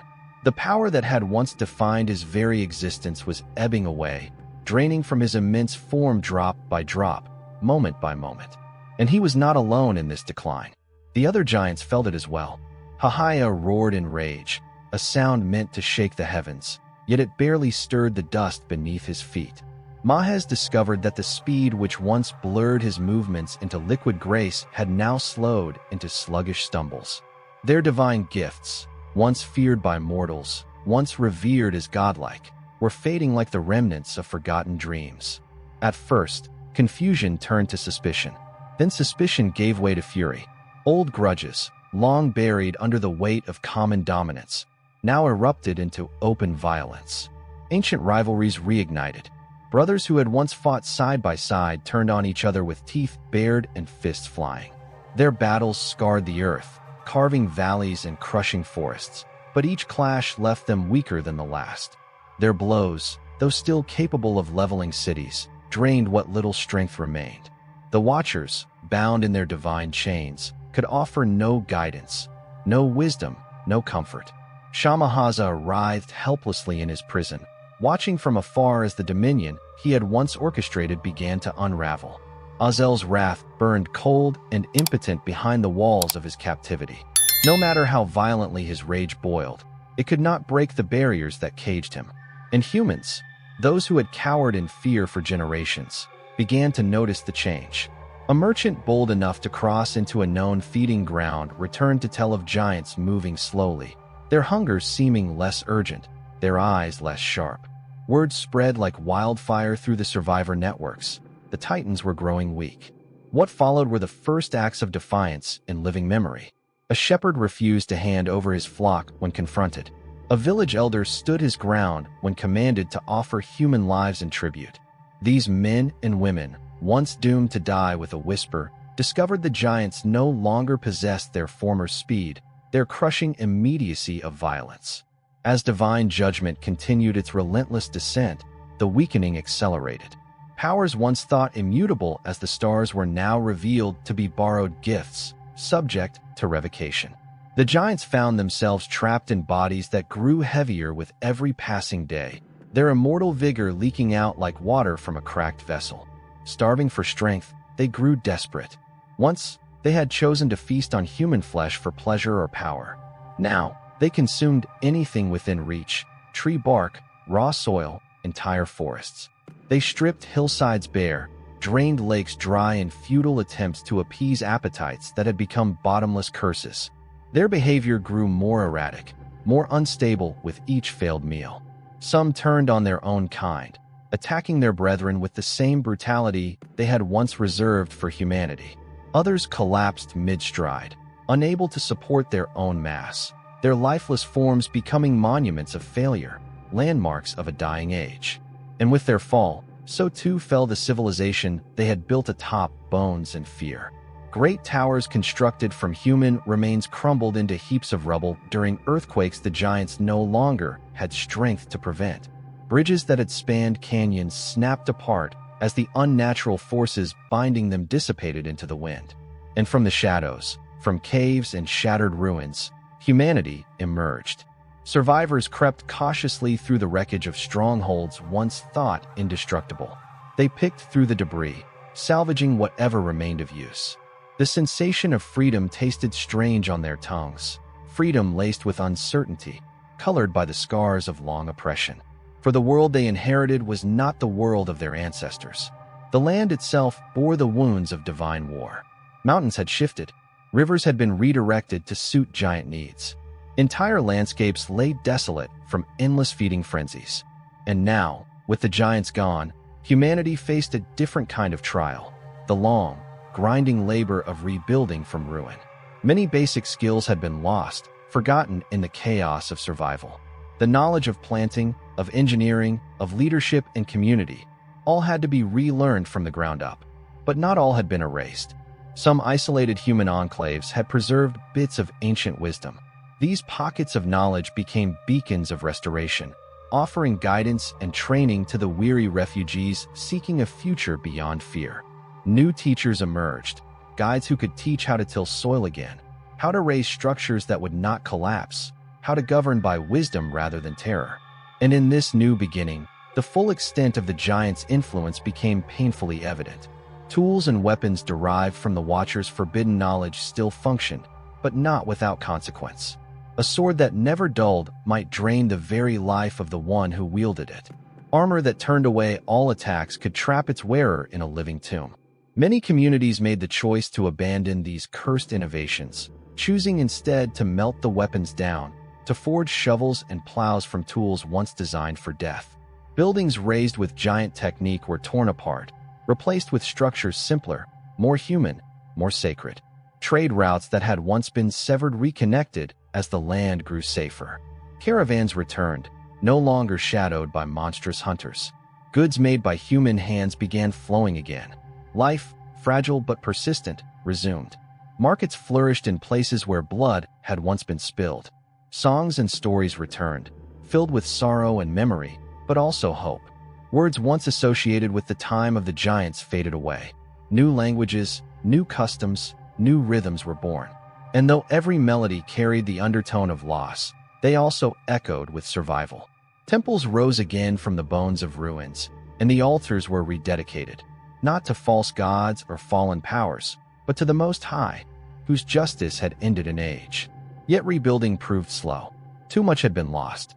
Too many generations had been spent in the darkness. Even the simplest engineering tasks became monumental undertakings. Irrigation systems, civic order, organized labor, each had to be rebuilt from memory, trial, and grace. The giants became legend. Children born in this new world heard stories of towering monsters who had ruled the earth and doubted them. And yet, across the land, their bones remained.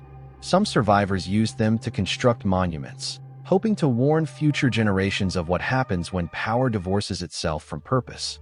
Others avoided these places altogether, letting vines and roots slowly cover the ground where terror once stood. Art returned. Painters rendered visions of devastation and rebirth. Sculptors carved tributes to human endurance. And beneath it all lay a lesson written in blood and stone. Power without alignment to the divine would always destroy itself. The collapse of the giants' reign marked more than the end of tyranny. It signified the downfall of strength without restraint, appetite without soul. The Titans had everything except the one thing that matters: harmony with the will that orders creation.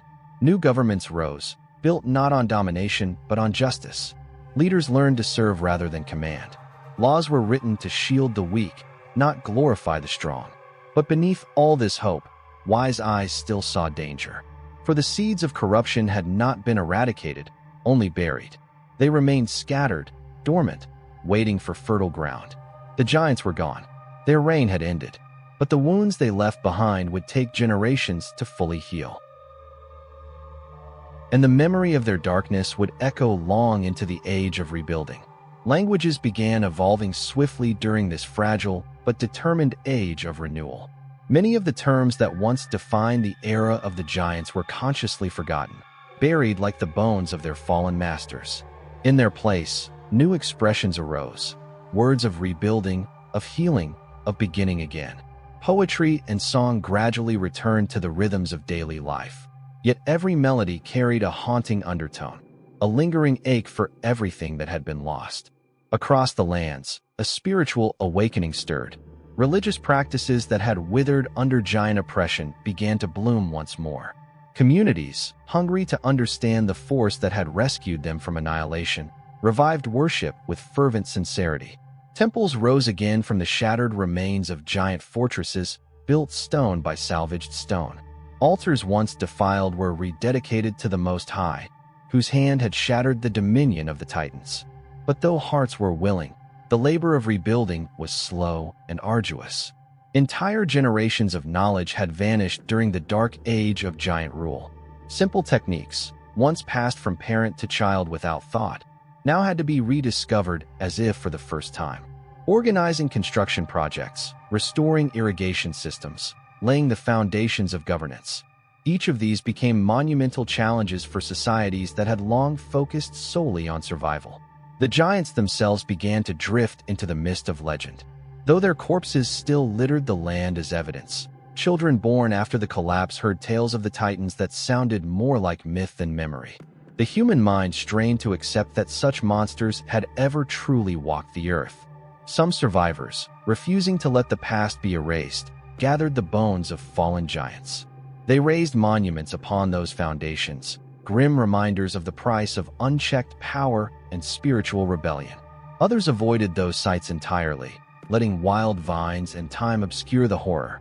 And still, out of the ashes of devastation, art was reborn. New forms emerged, raw, honest, and filled with aching beauty. Painters captured the torment of the past and the tender flickers of renewal. Sculptors shaped stone into symbols of humanity's resilience, monuments to those who endured when endurance seemed impossible. The collapse of the giants' reign signaled more than the destruction of a physical empire. It was the unraveling of an ideology built on dominance, appetite, and brute force. The Titans had possessed every imaginable advantage: strength, size, supernatural power, but lacked the one thing that mattered: alignment with the divine will that ordered creation itself. In the aftermath, as survivors organized and communities reformed, new systems of governance took root. These were grounded not in fear, but in justice.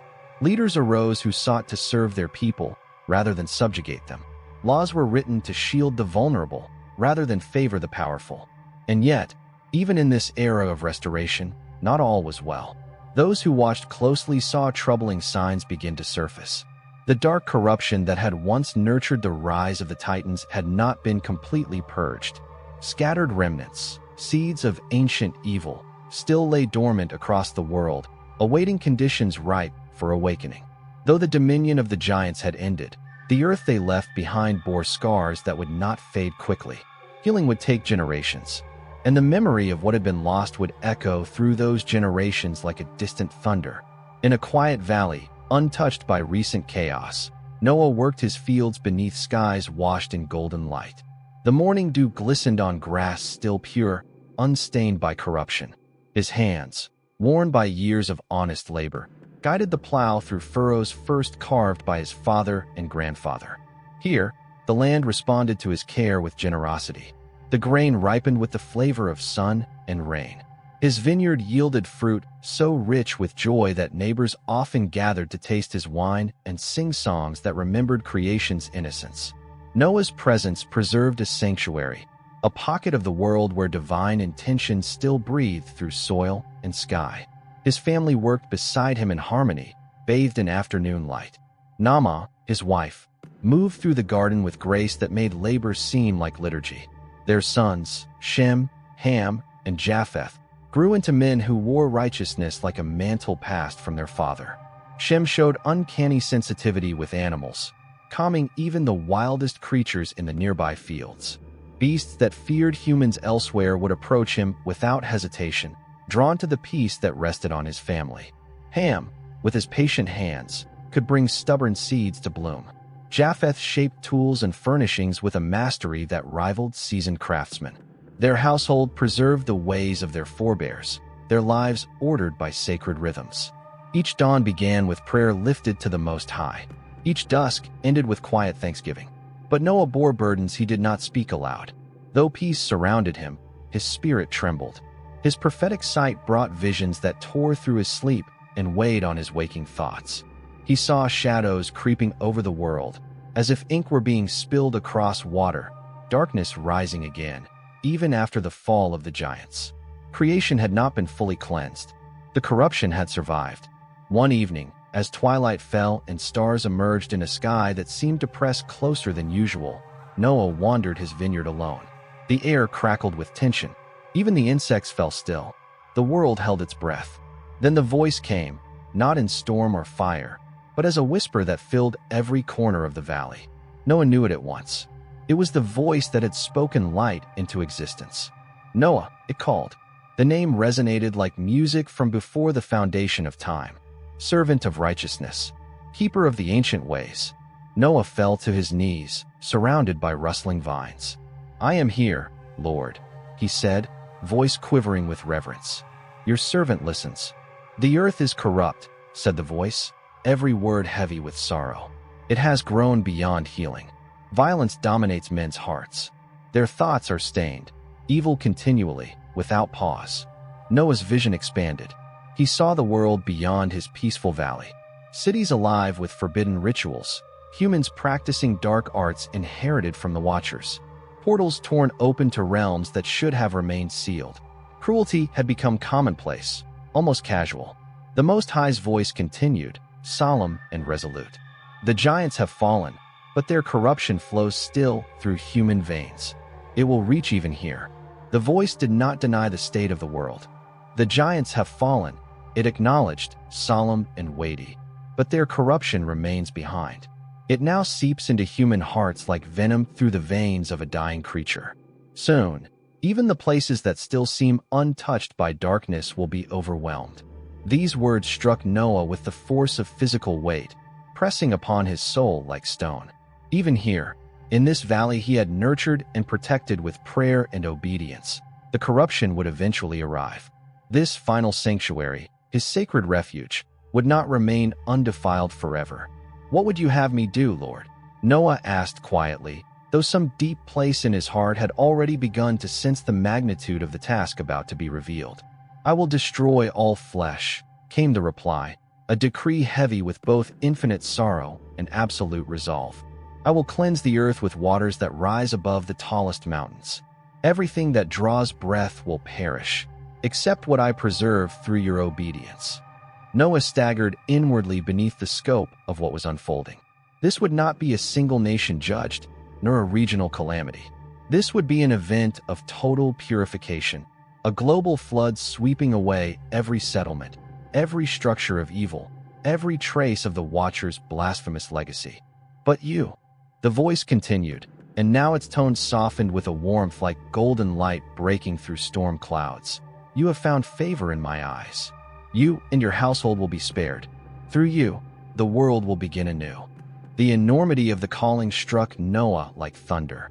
He would carry the future of life itself in his hands, becoming the bridge between a world condemned and one yet to be born. It was a task almost too great for any human heart to hold. But the voice did not leave him in confusion.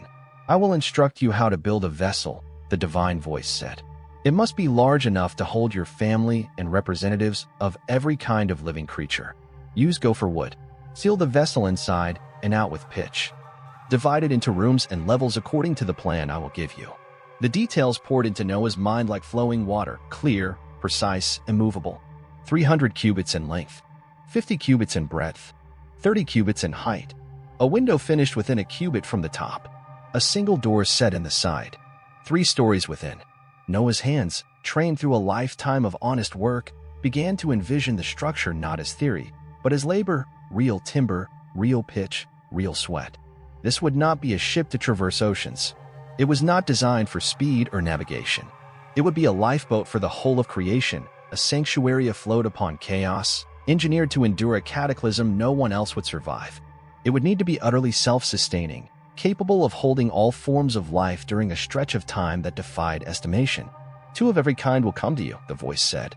"Of the clean animals, take 7 pairs. Of the birds, 7 pairs. And of all that creeps upon the earth, 2 of every sort. You must gather food enough for them all." Noah's thoughts tumbled in awe. He would need to understand the needs of animals from every corner of creation. The ark must accommodate everything from the tiniest crawling insects to the largest beasts that walk the land. Their diets, their temperaments, their shelter. The logistics alone could crush the mind of any man. And yet, as the full weight of responsibility pressed into his consciousness, something deeper surged up to meet it: faith. This was not a plan born of human wisdom.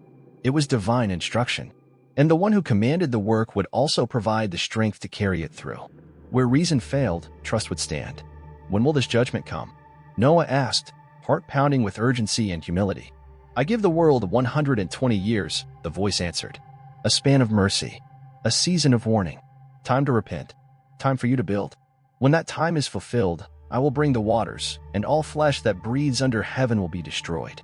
120 years, longer than most would live. Yet Noah knew it would scarcely be enough.